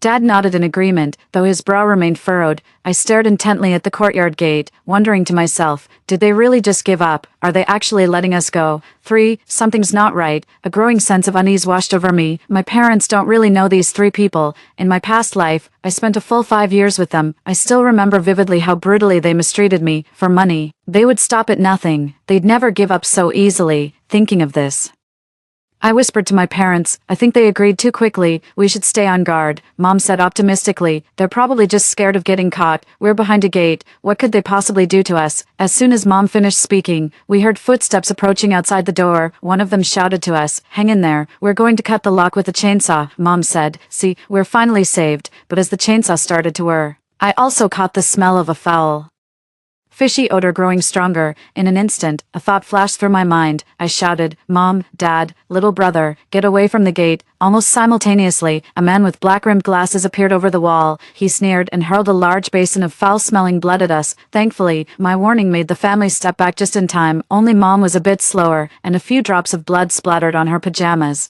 Dad immediately told Mom to take off her pajamas and throw them away, then gave her his own shirt to wear. The man with glasses, seeing his plan had failed, spat fiercely and cursed, "Damn it, you got away." Then he let out a sinister chuckle. "Heh, but it's no use hiding. The Zama bears are coming, and you can't escape. Haha, you fools will be their next meal." With that, he left the courtyard wall. The bespectacled man's words left my younger brother and mother trembling in fear, and my face turned deathly pale. The blood he splashed earlier must have been from a Zama bear cub. Once it gets on you, the Tibetan brown bear will hunt you down without mercy. There's no escaping death. Dad held us tightly and reassured us, "Don't be scared. I'm here. You'll be safe." Then he glanced at the courtyard wall a few times and told us he'd be right back. Shortly after, Dad brought over 3 chairs and explained the ladder at home was taken away, so we had to stack these chairs to climb over the wall. We quickly sprang into action, my heart clenched as if crushed by an invisible fist. Since my younger brother was the smallest and lightest, we decided he should go first after placing the chairs at the corner of the wall. Once he stepped onto the first chair, Dad carefully stacked the second one on top. My younger brother shakily climbed onto the stack and took the third chair from Dad to add to the pile. Time was running out by the time he finally reached the top. The Tibetan brown bear would arrive in less than 2 minutes. I urged my brother, "We're out of time. Hurry up." My brother nodded and was about to climb over the wall, but the moment he got a clear look at it, his face went pale. He turned back and said to us, "The wall, it's covered in blood. We'll get it all over us if we climb over." Our house stood alone at the foot of the mountain, a half-hour walk from the village along a mountain path. It was built here years ago so that my father could work more conveniently as a forest ranger. For miles around, ours is the only house standing. If you're carrying the scent of a Tibetan blue bear cub, there's no escaping its tracking through these exposed mountain woods. What do we do? Even if we were reborn, would our family still be doomed to be devoured alive by the Tibetan blue bear? Just then, a beast's roar echoed from the distant mountain forest. My younger brother pointed in terror toward the distance. "Something's coming. It's so fast." My blood ran cold, and my heart felt like it was about to leap out of my chest. I knew it. The Tibetan blue bear was coming. We couldn't escape through the courtyard gate, and there was nowhere to hide inside the house. 2 Tibetan brown bears were already charging toward our home. Our wall was nothing but a low fence to them. They could leap over it in an instant, once they got into the yard. Our whole family would be sitting ducks, just waiting to be torn apart. A flicker of panic crossed Father's face, but he quickly regained his composure. He took a deep breath and lowered his voice. "Listen carefully. Back when I worked as a forest ranger, I had to watch out for large predators. What I know about Tibetan blue bears is that they have an exceptional sense of smell, especially those that have tasted human flesh. They become extremely sensitive to the scent of humans. But precisely because their sense of smell is so sharp, we can actually use stronger scents to mask our own, like animal droppings." Dad pointed toward the chicken coop in the yard and motioned for us to follow him. He scooped up a handful of chicken manure from the ground and smeared it all over his face, then onto his bare arms and legs. He even took off his outer clothes and rubbed them repeatedly in the manure until they were completely soiled. "Quick, do exactly as I do." We didn't dare waste a moment, smearing the foul-smelling chicken manure all over our bodies while fighting the urge to gag. To make sure he was thoroughly coated, my little brother even stripped down and rolled around in the manure. Soon enough, reeking to high heaven, the lot of us hurried back inside after our father. The moment we stepped inside, Dad grabbed a hammer and made a beeline for the kitchen. "I'm going to find something. You all throw the chunks of meat out of the house." We sprang into action right away, using rags to protect our hands as we tossed each foul-smelling piece of meat out the window. After we finished, a sudden idea struck me. I grabbed the barrel of barley wine by the dining table and splashed it all around the doors and windows. Alcohol has a pungent odor and is highly flammable. It not only blocks odors but can also be ignited when necessary to deter the Tibetan blue bear. Just then, a massive bear's head suddenly appeared over the courtyard wall, its glowing green eyes locked with mine, and the hatred in its gaze sent a chill down my spine. I slammed the door shut, and Mom and my younger brother quickly locked all the windows. "Hurry, use the dining table to barricade the door," I shouted. Together, we pushed the heavy wooden dining table against the door. Just as we finished, Dad emerged from the kitchen. He was actually holding a hunting rifle in his hands. "I hid this back when I was a forest ranger," Dad explained, wiping the sweat from his forehead. "Not much ammo left, and who knows if it's even still dry." Just then, a dull thud echoed from outside the courtyard wall. 2 Tibetan brown bears had climbed over the wall, through the crack in the window. I saw the larger one stood over 2 meters tall. while the smaller one was about the size of a grown man. In my past life, it was these two beasts that devoured my family alive. Now they're back. I can hear their heavy breathing even through the walls. Right now, they're lowering their heads, sniffing the ground. It began sniffing around the yard, slyly following the scent. The footsteps of two Tibetan blue bears lingered outside the house. Suddenly, one of them stopped at the door, staring intently at it. Its wet nose pressed up against the door crack, sniffing vigorously. Our entire family froze in place, barely even breathing. I could hear my own heart pounding violently. At that moment, every move the Tibetan brown bear made outside the house seemed unusually clear. 1 second, 2 seconds, 3 seconds. I held my breath, silently praying that the ones at the door wouldn't discover me. The sudden loud noise made my younger brother jump in fright. It was a Tibetan blue bear slamming its paw against the door. It seemed enraged, pounding the door again and again with all its might. The heavy door groaned under the strain, its hinges protesting with a sharp creak. In an instant, a large dent caved inward. I thought in despair, had the stench of chicken manure we'd used to mask our scent done nothing at all? At that critical moment, the pounding on the door abruptly ceased. The heavy footsteps gradually faded into the distance, seemingly heading toward the chicken coop. I threw a clean undershirt into the chicken coop, my younger brother whispered, his voice trembling with the shock of a narrow escape. I figured since they're so sensitive to human scent, maybe the shirt would distract them. I ruffled his hair firmly and praised him. You're a genius. My brother managed a weak smile. You're always complaining about how much I sweat in the summer, sis. Who knew my stench could actually save the day?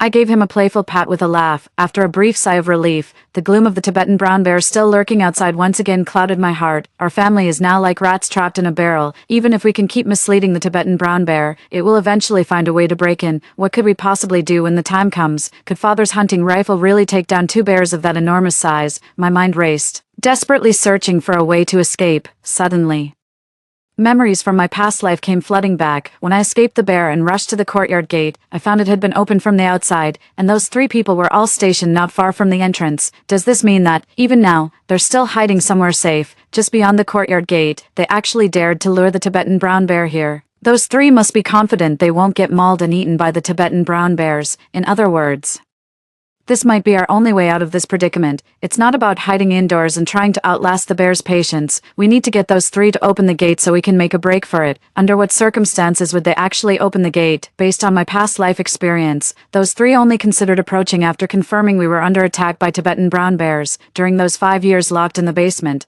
I overheard their drunken conversations. They had agreed from the very beginning to always leave at least one survivor, and this survivor would become a major source of profit for their sensationalist schemes. So back then, anyone who happened to survive would be captured and maimed by them. At that thought, I urgently asked my mom, where's the electronic speaker at home? Though puzzled, Mom still fished out a small electronic speaker from the TV cabinet drawer and handed it to me. I took the speaker and quickly recorded a message. My parents and younger brother all looked astonished. I then quickly explained my idea to my parents in simple terms, though they still had doubts about whether it would actually work. But now that we're trapped inside, if we don't do something, we'll just be waiting here to die. Dad was the first to give the green light, then followed my instructions, grabbing the recorded bullhorn and heading up to the second floor. Back when he worked as a forest ranger, his marksmanship was second to none. I managed to hurl the loudspeaker precisely to the courtyard entrance. I directed my mother and younger brother to spring into action in the hall as well. We tore down the curtains and cut them into 4 large pieces, each big enough to cover a person from head to toe. Then we brought over the remaining half bucket of barley wine and soaked the fabric pieces thoroughly. We'll drape this over ourselves and make a run for it, I explained while working.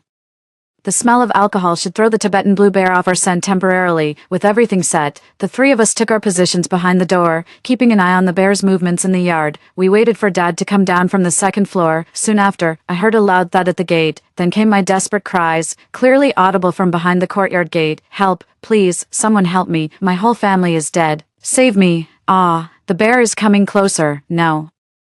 I bit my lip nervously, hoping this trick would work. Fortunately, within seconds, I saw sparks flickering from the lock on the courtyard gate. Dad hurried downstairs. The 4 of us draped ourselves in the reeking curtains, held our breath behind the door, and waited for the perfect moment. After the chainsaw's persistent drone, the courtyard gate was flung open. A bespectacled man stood behind the gate, holding a stun button. But when he saw it was just an electronic speaker on the ground, his expression froze in an instant. "No," I yelled, shoving the door open. Our family shot toward the courtyard gate like arrows released from a bow. The Tibetan blue bear in the yard was startled, noticing the commotion. Its massive body turned toward us, nostrils flaring wildly, but the pungent smell of alcohol mixed with our lingering chicken dung odor threw them into momentary confusion. The bespectacled man snapped to his senses and cursed, "Shit, we've been tricked." He immediately tried to shut the courtyard gate to trap us inside again, but there was no way we'd let this only chance to escape slip away. Dad threw off the curtain draped over his shoulders and swiftly raised the shotgun. With a loud gunshot, the bullet struck the bespectacled man's knee with pinpoint accuracy. The man with glasses let out a pained cry and collapsed to his knees. Dad exclaimed excitedly, "Thank goodness the bullet didn't get damp." Meanwhile, the other two outside the courtyard also heard the commotion. They were standing not far away, next to a camouflage-painted RV. The vehicle's reinforced exterior clearly showed signs of specialized modifications. It looked incredibly sturdy. This must be where the three of them have been hiding out safely. Seeing the bespectacled man fall while our entire family emerged alive and rushed out of the courtyard, the two of them instantly panicked. He turned to flee toward the RV. Dad raised the gun again, threatening them to stop. One of the tattooed men halted, shouting, "Don't shoot, don't shoot." But the moment he turned around, he actually pulled out a handgun. "Get down," I heard my father roar. We hit the deck just as bullets whizzed past our heads. The tattooed man, enraged by his miss, fired two more shots with a vicious snarl, but he fired too hastily. The bullets whizzed past us, leaving two smoking holes in the ground. Click, click. The tattooed man tried to fire again, but the hammer fell on an empty chamber. He was out of ammo. Seizing the fleeting opportunity, Dad steadily raised his shotgun. The tattooed man's knee erupted in a spray of blood, and he let out a piercing, agonized scream before collapsing to the ground, clutching his leg. Just then, an ear-splitting roar echoed through the courtyard. Two Tibetan brown bears, enraged by the gunshot, were charging toward the RV at an alarming speed. The blonde-haired man turned pale and leaped into the driver's seat in a flash, shouting, "Shit, they're coming this way." Before he could even close the door, the RV lurched forward. With lightning reflexes, Dad raised his gun and took aim. The RV's rear tire burst with a bang, causing it to tilt and slow down instantly. The guy with bleached hair inside screamed, "We're all dead if this thing breaks down." We seized the moment the RV came to a stop and scrambled aboard in a hurry. No sooner had I gotten on than I heard a blood-curdling scream from behind. Looking back, I saw the bespectacled man by the courtyard gate being taken down by two Tibetan blue bears. The larger one smashed his skull with a single swipe of its paw. The creature was tearing open his abdomen with its sharp fangs, pulling his bloody intestines far out. The surviving tattooed man, dragging his injured leg, desperately scrambled backward, his pants soaked through, his face etched with despair. He looked at me, pleading, "Help, save me, please don't leave me behind." I stared intently at his terrified, twisted face, and in my mind flashed the memory of my family's death in the previous life, how he had watched them die the same way. He's brought all of this on himself. I slammed the car door shut. "Karma's a bitch," I said coldly. The guy with the dyed hair stomped on the gas, sending the blown tire RV lurching forward erratically. In the rear-view mirror, the tattooed man's screams were abruptly cut short. The still hungry Tibetan brown bear fixed its gaze on him, then sank its teeth into his throat. Our family huddled inside the RV, with my dad pointing a hunting rifle at the blonde man's head, threatening him to drive faster. The blonde man cursed under his breath while stomping on the accelerator. The terrifying part was that the damaged tire kept the RV from picking up speed. "Shit, I've lost control of the car." The blonde man suddenly screamed in panic. The RV then charged straight toward a tree trunk on the roadside like a runaway horse. "Bail out." Dad made a snap decision and yanked the door open. We had just tumbled to the roadside when we heard a deafening boom. My heart sank to the depths. The RV slammed into the tree trunk, and the front end instantly crumpled. The guy with the dyed hair was trapped in the driver's seat, his face covered in blood, even more terrifying. The two Tibetan blue bears weren't satisfied after devouring the tattooed man. They began charging toward the rest of us. "Run this way." Dad pointed to the steep slope not far away, which was densely planted with a protective forest. Tibetan brown bears are huge. They move much slower in this kind of forest. With that, we desperately ran deeper into the woods. But how could a human possibly outrun a Tibetan brown bear? The heavy footsteps behind me grew closer, and I could even smell that foul stench mixed with the scent of blood. At the critical moment, Dad suddenly turned around, aiming his hunting rifle at the lead Tibetan brown bear's eye. The bullet hit the bear's eye with precision, and it let out an ear-splitting roar of pain, halting its pursuit for the moment. "Climb the tree, now," Dad shouted. Fortunately, my brother and I grew up in these woods, so climbing trees is second nature to us. Almost instinctively, we scrambled up the nearest tree in a flash. Mom was a bit slower. Just as she was about to reach a branch, a bear's paw swiped at her. "Ack!" Mom screamed in agony as a chunk of flesh was torn from her calf. "Honey!" Dad's eyes widened with fury as he fired another shot. The bullet struck the Tibetan blue bear's shoulder, causing it only to stagger momentarily. All four of us barely managed to climb the tree. But the danger was far from over. The two Tibetan blue bears began taking turns ramming the tree trunk, shaking the sturdy tree violently with their brute force. "This can't go on." Dad checked his hunting rifle with a grim expression. "We're down to the last bullet." My little brother clung tightly to the tree trunk, his face pale. "Sis, are we going to die?" I was about to comfort him when I suddenly heard sirens in the distance. "It's the patrol." Mother gave a weak smile. Fortunately, I had called the police while I was still inside the house. I knew they might take a while to arrive, but at least there was hope. "Over here, help," we shouted in unison. The sound of sirens grew closer, accompanied by chaotic footsteps and shouts. Several fully armed police officers came into view, and upon spotting the Tibetan blue bear under the tree, they immediately raised their weapons. Bang, bang. The deafening gunshots echoed through the mountain forest. The Tibetan blue bear, startled by the gunfire, retreated temporarily. Immediately after, the officers fired tranquilizer darts. Whoosh! 2 tranquilizer darts hit the Tibetan blue bear with pinpoint accuracy. The massive bear swayed for a moment before collapsing to the ground with a thunderous crash. "We're saved." My legs were still trembling as I climbed down from the tree. Medical staff immediately bandaged Mom's wounds while the officers began questioning us about the incident. "Those 3 people," Dad gestured toward the wreckage of the RV as he explained the situation to the police. Soon after, an officer reported finding 2 mutilated bodies and 1 critically injured individual. The blonde-haired man was already on the brink of death when they carried him over on a stretcher. His eyes flashed with hatred as he saw us. "You're still alive," the officer said coldly. "You're under arrest for attempted murder." Our family got into the police car, as they said they needed to gather more information. On the way back, the police car's radio was broadcasting the news. Reportedly, 3 internet celebrities deliberately provoked a bear to attack people for clout, resulting in 2 fatalities and 1 critically injured. I looked at my family members, safe and sound beside me, and whispered with relief, "Thank goodness, it's all over now." 3 months later, the municipal intermediate court was packed to capacity.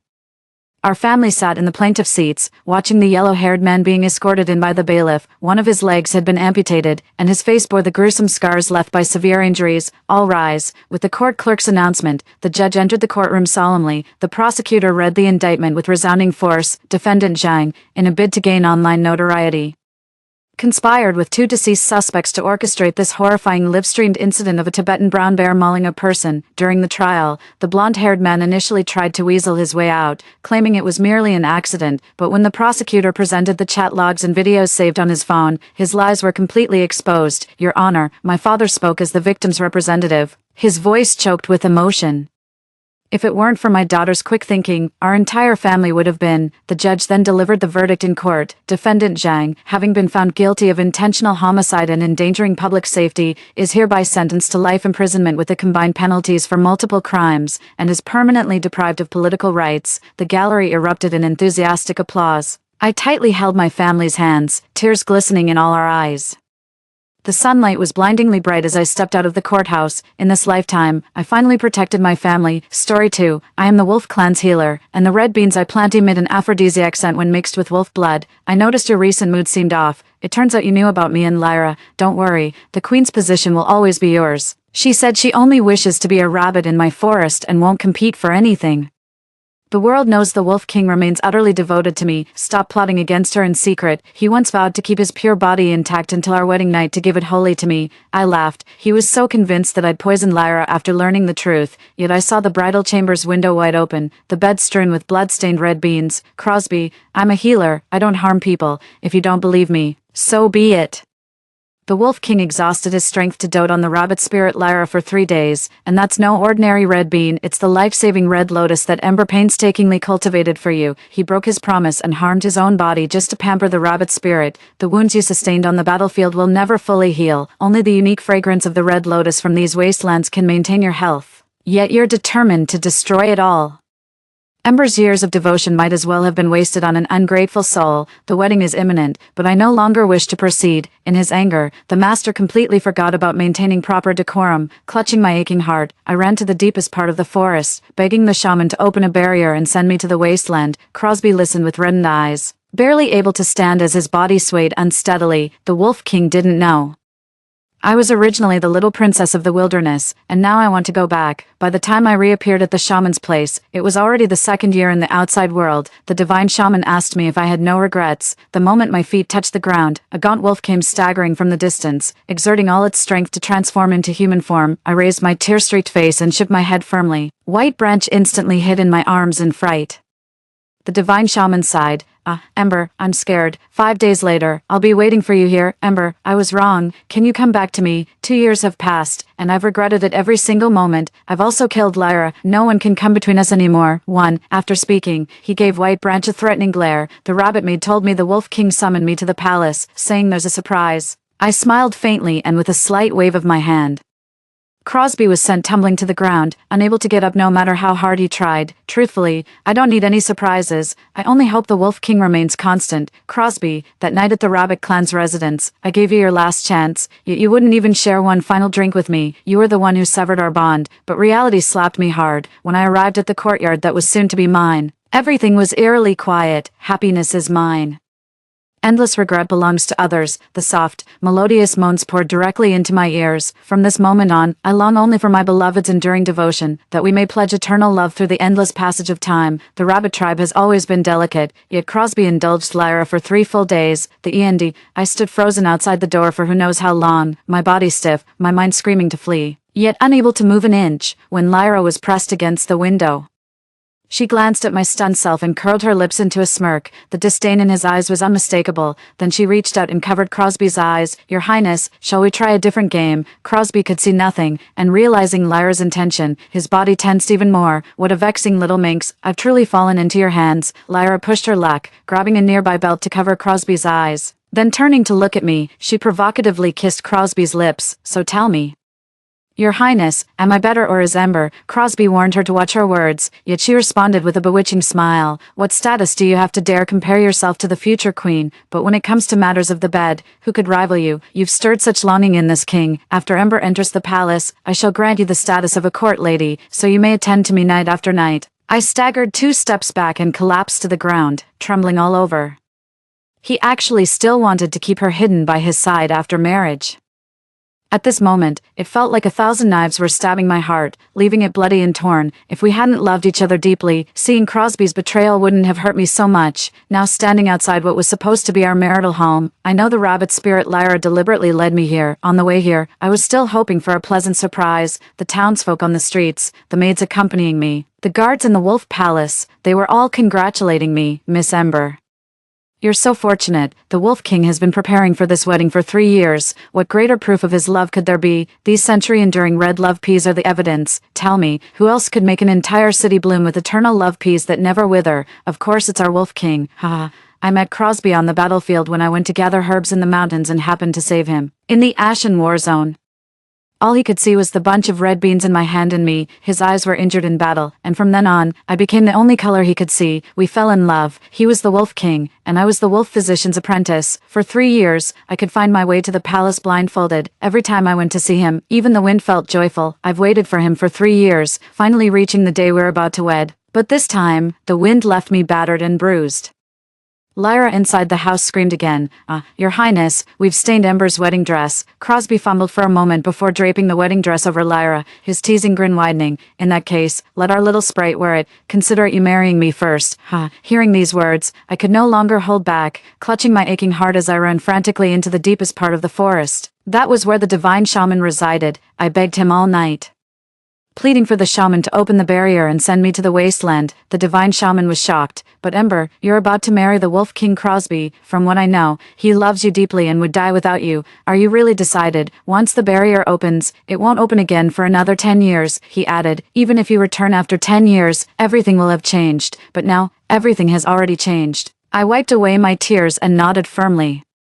The divine shaman sighed in agreement. 5 days later, I'll be waiting for you here, too. After completing all this, I felt completely drained of energy. Upon returning to my master's home, I fell seriously ill and couldn't get up. When Crosby found out, he rushed over immediately, his unpleasant odor invading my nostrils. I tilted my head slightly. He tenderly took my hand and pressed it against his cheek. His eyes filled with heartache and exhaustion. Ember, how did you suddenly fall ill?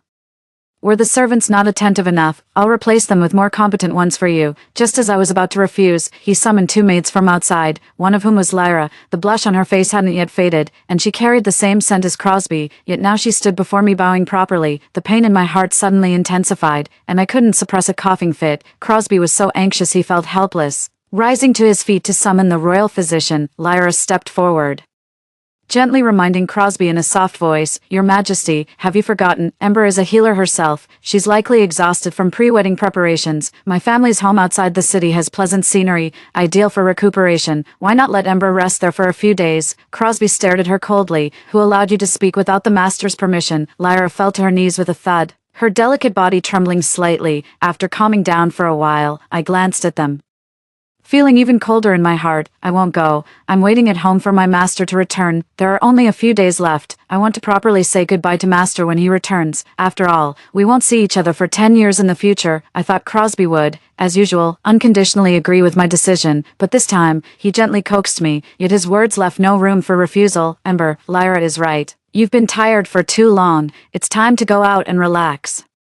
I've been too busy to take care of you usually. Please listen to me." "Okay," he said. The red bean plants outside the city were even more beautiful, carefully nurtured by him as a symbol of his love for me. His words made my heart tremble. Crosby didn't know no red bean plant blooms forever, and those plants weren't even real red beans to begin with. On the day we left the city, Crosby personally carried me down from the carriage. Lyra followed behind like the other maids. Yet I still noticed something different. While the other maids wore plain fabrics, Lyra's garments were luxurious. While the others carried heavy loads, Lyra held a scented handkerchief, her forehead slightly glistening with sweat. Crosby summoned the guards, and after giving an order, Lyra was taken away. Just as I tried to see which direction she went, Crosby directed my attention elsewhere. When I saw the vast field of red beans, I was still stunned. Crosby was very satisfied with my expression. He wrapped his arms around my waist from behind. "Ember, whatever you like, I'll make sure you get it." Looking into the distance, the red beans indeed stretched endlessly, but the more I looked, the more alarmed I became, because surrounded by this red are not just us, but also the dwellings of the entire rabbit clan. Rabbits fear beasts of prey. After Crosby accidentally discovered that the red beans I planted could repel them, he transplanted them to the rabbits' territory, using my beloved possession to protect his woman outside. Such love truly chills the heart. Not long after keeping me company, the guard who escorted Lyra away returned. He whispered something to Crosby, whose face immediately changed dramatically. He had someone escort me to the rabbit clan. "Ember, you go ahead and rest with the rabbit clan servants first. I have urgent matters to attend to and will join you shortly." Just as well, I didn't want to be part of his affectionate act anyway. After he left, the carriage taking me swayed its way toward the rabbit clan. Halfway there, I called to stop the carriage, saying I wanted to walk on my own. No one dared to disobey my wishes. I turned back and returned to the spot where I had parted ways with Crosby to take a look. Unseen by anyone, I had left medicinal powder on Crosby earlier. Wherever he goes, I can track him. Indeed, amidst the red bean bushes, Lyra was crying pitifully, her face streaked with tears. "Your Highness, my foot hurt so much." She extended her fair and slender ankle, which was slightly reddened but otherwise unharmed, as her skirt was lifted higher and higher. Crosby's eyes grew red with desire. He pulled Lyra into his embrace, his voice hoarse. "Just this once, if you dare disturb me and Ember again, don't blame me for punishing you." Lyra smiled and wrapped her arms around his neck. "Then your Highness should punish me properly right now." The corner of her eye glanced at me, her words challenging me. "Look, he chose me. This time, I was mentally prepared and didn't feel much sorrow, turning to leave immediately. Only, it's a pity for those crushed longings. Once something is dirty or broken, it can never be picked up again." 3. The rabbit folk don't treat me with the same kindness as the townspeople. From the moment I stepped through the gate, their hostility toward me became apparent. "Ember, your room is at the southernmost end, spacious and quiet, perfect for a sickly one like you. By the way, you must never go to the east wing. That's where our Lady Lyra resides. Though she serves as your maid in the palace, here in our household, she is the true mistress in our hearts," telling me not to go, yet deliberately leading me past it, just to flaunt the rare flowers and jewels Crosby bestowed upon Lyra. So besides me, Crosby has given Lyra special treatment too. By the time Crosby returned, the sky had already darkened. I've prepared wine and dishes on the stone table in the courtyard, and my mood improved a bit while gazing at that full moon. This is our last full moon together. I thought we might as well treat it as a farewell dinner. Crosby came running over in pleasant surprise. "Ember, you're looking much better. That girl Lyra was right. This really is a wonderful place. I should reward her properly." The fire in my heart was instantly extinguished again. I looked at him indifferently. "Crosby, since when has every third word out of your mouth been about Lyra?" Seeing my expression suddenly turn cold, Crosby froze for a moment before panic flashed in his eyes. He crouched down and looked up at me. "Ember, I was wrong to mention other women in front of you. Please don't be angry." The mighty Wolf King now lowering his stance just to please me, but this kind of belated sweetness is truly nauseating. I poured myself a glass of wine without a word. He stared blankly at the moon. Ember, do you remember the days we watched the full moon together at the highest point in the mountains? Crosby was reminiscing, pouring wine for me with his free hand, but before he could finish speaking, a panicked maid rushed in from outside. Oh no, Your Highness the Wolf King. Something has happened to Miss Lee. The wine spilled. The maid blurted out Lyra's name but was silenced by Crosby's glare. But how could I not know? This time, I first held onto Crosby's hand that wanted to leave. Crosby, can you not go anywhere tonight? He looked at the anxious girl, then at the hope in my eyes. Finally, he held me tightly. Ember, the moon has just risen. The night is long, and we have plenty of time. Wait for me. He didn't dare to look at me again and fled in panic. The maid turned back and gave me a mocking smile. But Crosby, we won't have long nights anymore, and there's no time left between us, for I rushed back to the city overnight because my master had returned. He knew I was leaving and hurried back to celebrate my birthday with me. When I saw my master, the emotions I had suppressed for so long burst forth, and I cried for a long time. My master is a wolf doctor, skilled in treating all kinds of difficult and complicated illnesses, even now. You hold me while wiping away tears. Oh, Ember, your master possesses all these skills yet cannot heal your heartbreak. Woo-woo. I was amused by this little old man, feeling slightly relieved. He looked at the empty room and asked the same question as the divine priest. Ember, are you really decided? I've sorted out everything about me and Crosby, and won't take a single item related to him. Crosby would never forget my birthday. He started preparing to host guests a month in advance.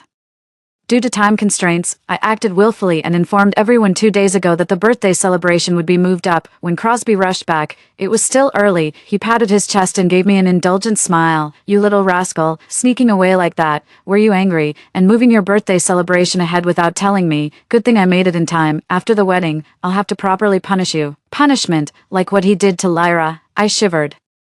He immediately called for someone to bring clothes, but I calmly said it wasn't necessary. I glanced at the sun. It was still early before noon. After changing into a fresh set of clothes, Crosby came out and took me around the courtyard, reminiscing about the past. He said, Ember, thank you for saving me. My life gained vitality because of you, perhaps sensing my low spirits these past 2 days. His arms tightened around me again and again. Ember, no matter what happens, please don't leave me.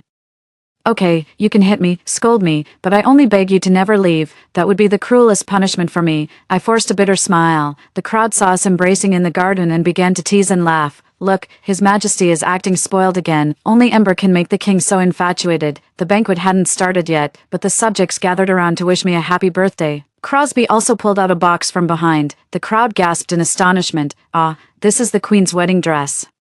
Good heavens, brides traditionally embroider their own gowns. Who would have thought the king had already prepared one for Ember long ago? Yet I staggered back 3 steps, clutching my chest and panting heavily. That day in the palace bridal chamber, the obscene scene of him and Lyra using my wedding dress as bedding kept flashing through my mind. Crosby put down the box and anxiously asked me what was wrong. At this moment, Rabbit tribe guards came running to the door. He suddenly knelt on the ground to report, Your Majesty, something terrible has happened with the Rabbit tribe. Lady Lyra has been poisoned. Crosby suddenly released my hand that he had just grasped, staring at the newcomer in shock. What did you say? Have they found the culprit? The guard produced a white branch with red beans, timidly directing his gaze toward me. Suddenly I realized that Lyra had stolen the white-branched red beans from my courtyard and even framed me for it. Confusion welled up in Crosby's eyes as he asked with a trembling voice, Ember, these white-branched red beans only grow in your courtyard. You said they're highly poisonous yourself. Lyra's just a little rabbit. There's no need for you to harm her. I stared at him in disbelief. Crosby, you're doubting me for another woman. There was an unreadable emotion flashing in Crosby's eyes. Finally, he sighed, Ember, you know Lyra is mine now. I won't say anything more about the rest. The exhaustion in my heart outweighs the pain. I no longer want to prove anything for myself. Time will tell everything. Crosby thought I had compromised, and he strode away. The master rushed in at this moment, grabbing his sleeve while panting heavily. Your Majesty, please stay. Today is Ember's birthday. And hereafter, the master wanted to say there would be no more chances hereafter, but Crosby waved his hand to stop the master from continuing. Ember, you can fool around all you want normally, but please don't make a scene this time. Birthdays come every year, but there's only one Lyra. I can't just abandon her. Besides, this is your fault. You hurt someone. I never thought jealousy could make you so twisted. Ember, don't make me lose faith in you. With that, He actually cut his sleeve and turned to leave. He issued an order before leaving, summoned someone to cut down all the red bean plants in the city. Consider this my punishment for Ember, and also a way to answer to the rabbit tribe. I stared blankly at the tattered cloth fragments on the ground, my heart ashen with despair. Crosby didn't know that red beans were never something I liked. This was meant to save his life. The crimson hues filling the city weren't red beans at all, but priceless wilderness red lotuses. Sadly, with the red lotuses destroyed, his fate too approaches its end. Raising my head again, I smiled at the crowd. Friends, tonight Ember won't let anyone leave sober. This is the final farewell. I'm leaving now. 5. At midnight, the barrier of the wasteland will open. My master alone accompanied me to the forest. I dislike goodbyes, so I left without looking back. Not even a single bundle on their person. The master was deeply grieved. Ember, it was my fault for not taking better care of you, letting you suffer such grievances. You're the little princess of the wilderness. It's the wolf clan that's unlucky, unable to keep you. The time was almost up when the shaman suddenly appeared, frowning at me. Ember, if you leave, the wolf king will die. Don't you care anymore? I don't care anymore. I said I'm ready. Please, great shaman, send me in. The shaman sighed, saying love truly is the most elusive thing in this world. Some die for love, some part for love. I do believe true love exists in this world, but I simply lack the fortune to have found it. The divine priest raised his hand, enveloping me in a white radiance. The moment the light flashed, I saw Crosby on horseback not far in the forest. He held the unharmed Lyra in his arms, the two riding together through the woods admiring the scenery. Their occasional kisses no longer stung my eyes. I was surprised to find that my heart no longer ached for him. Crosby seemed to sense something, his gaze suddenly turning toward the forest. That's where the divine shaman resides. Why is there such intense white light? As he spoke, he even shielded his eyes with his hand. The local man leading the horse beside him solved his confusion. Your Majesty may not know that white light is a barrier opened by the divine shaman to send people to the wasteland. It seems someone is going to the wasteland today. Crosby was somewhat surprised. The wasteland. That wasteland where the barrier only opens once every 10 years. As he spoke, seemingly struck by a sudden thought, he turned his horse around and was about to rush over to see. Lyra quickly grabbed hold of him. Don't go, Your Majesty. I'm scared. If you leave, Lyra's heart aches so much. Ember's poison is too cruel. I feel terrible. With the delicate beauty in his arms, he reconsidered and let it be. The horse hadn't gone far when scattered objects by the roadside caught his attention.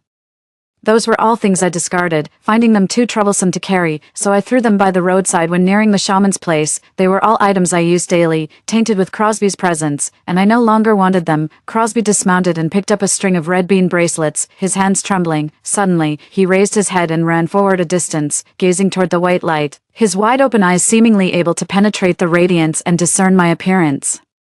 I smiled faintly, grateful that today I was wearing a plain moonwhite outfit. Otherwise, he might have truly seen me, but just for that fleeting moment, Crosby suddenly charged forward like a madman. No, Ember, he shouted my name, tears falling behind him with the wind. I was somewhat surprised. Wasn't he colorblind, unable to distinguish colors? In the end, the master shook his head. Crosby can't see colors. But no matter what color you wear, he can recognize you. I see, but it's too late now. The barrier is about to close. Looking at his wretched state, my heart remained unmoved, resolutely turned and walked away. His desperate roar echoed through the forest, but it was too late. I was already in the wilderness, yet I didn't notice that a little creature had followed me. 6. The wilderness wasn't desolate. The people made their living by growing medicinal herbs, and my parents were their rulers. This land was brimming with spiritual energy and medicinal plants, which was why my father exhausted his efforts to establish a barrier. Unlike the wolf tribe, one day here equals a year in their realm, so in my father's eyes, I've only been away for a few days. After returning home, my father allowed me back to my fiefdom, letting me grow herbs and pursue my interests freely. When I received my master's letter, it was the second day here, the wolf tribe's second year. The master said, Ember, Crosby is dying. He's been guarding the barrier's location without eating or drinking, waiting for you to come out. I burned the master's letter with medicinal herbs as in the past. Everything about Crosby appeared before my eyes. It turns out that on the day I left, Crosby recognized me in the white light. He both threatened and begged the shaman to open the barrier, trying every possible method, but the shaman could only shake his head. Wolf King, the wasteland is beyond our reach. Our wolf tribe is not qualified. Crosby grabbed the shaman and roared hysterically. Then why did you let her go? You knew perfectly well that I needed her, that I love her. The shaman took my precious herbs and dared not say anything at this moment, only letting Crosby go mad. Crosby waited for a long time until Lyra came over to persuade him. Your Highness, Ember left because she didn't love you enough, but you still have me. Lyra will always follow behind you, unexpectedly. The master glared at her angrily. You vile creature, you know exactly what you've done. If it weren't for you, my disciple wouldn't have left in utter despair. The master also possesses the memory herb I gifted. With just one medicinal herb, all of Lyra's schemes to frame me were completely exposed. She recoiled in terror. No, this is dark magic. Ember has always been full of tricks. You're all conspiring to frame me. Crosby trembled, his face pale. So it's you, you bitch. He struck Lyra with a palm strike, showing no mercy, then threw his head back and laughed. Ha ha ha, Ember has already left. What's the point of her framing you? She doesn't want me anymore. She doesn't want me. Crosby returned to the imperial capital in a daze, but the city covered in gray and white shocked him. He grabbed the townspeople and frantically questioned them. Where are the red beans? Where did all these red beans disappear overnight? The master snorted coldly. Wasn't it your majesty who ordered the destruction of all the red beans in the city? Why ask now? Why this frenzy? Ember, I was wrong. I never imagined you'd done so much for me, but how can I ever find you again? He remained kneeling on the ground, howling toward the sky. At that moment, a child ran out from the crowd, holding a letter which he handed to Crosby. Your majesty.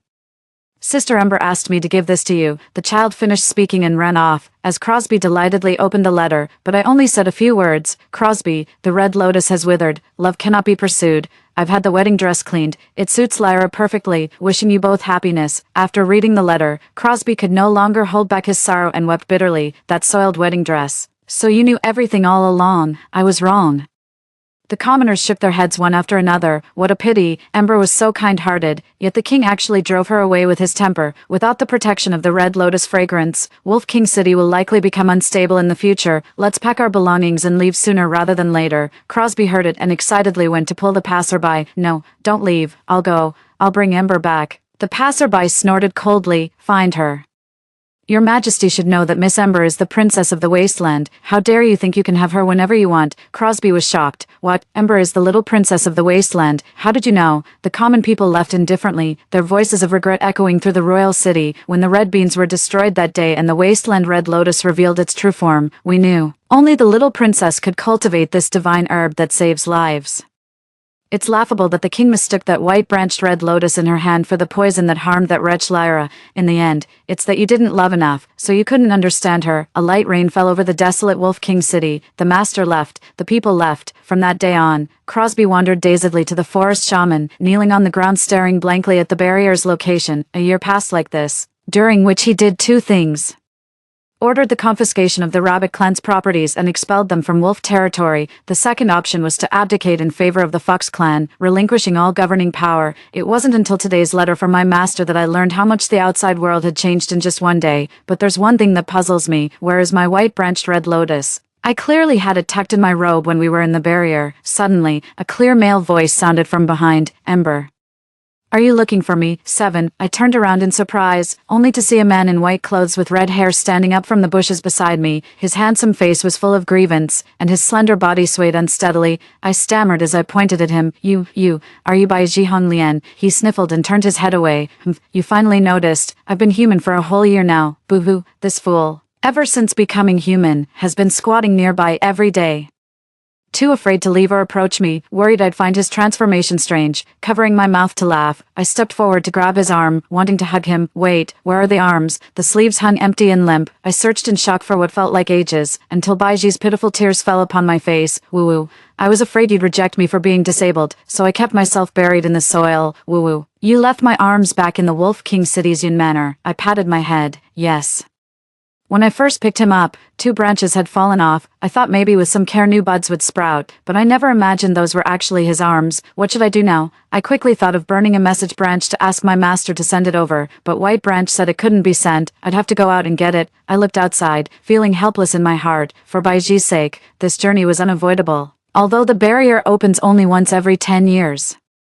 Those inside can leave if they wish. It's just harder to return. I thought to myself, if I leave this time, at worst I could just travel with Baiji for 10 years before coming back. And so, I pestered my father to open the barrier for me. I patted his head to soothe his fears, then coldly spoke while looking at the ragged but overjoyed Crosby beside me. Wolf King Crosby, long time no see. Crosby was overwhelmed with excitement, his parched lips parting as his hoarse voice called out faintly, Ember.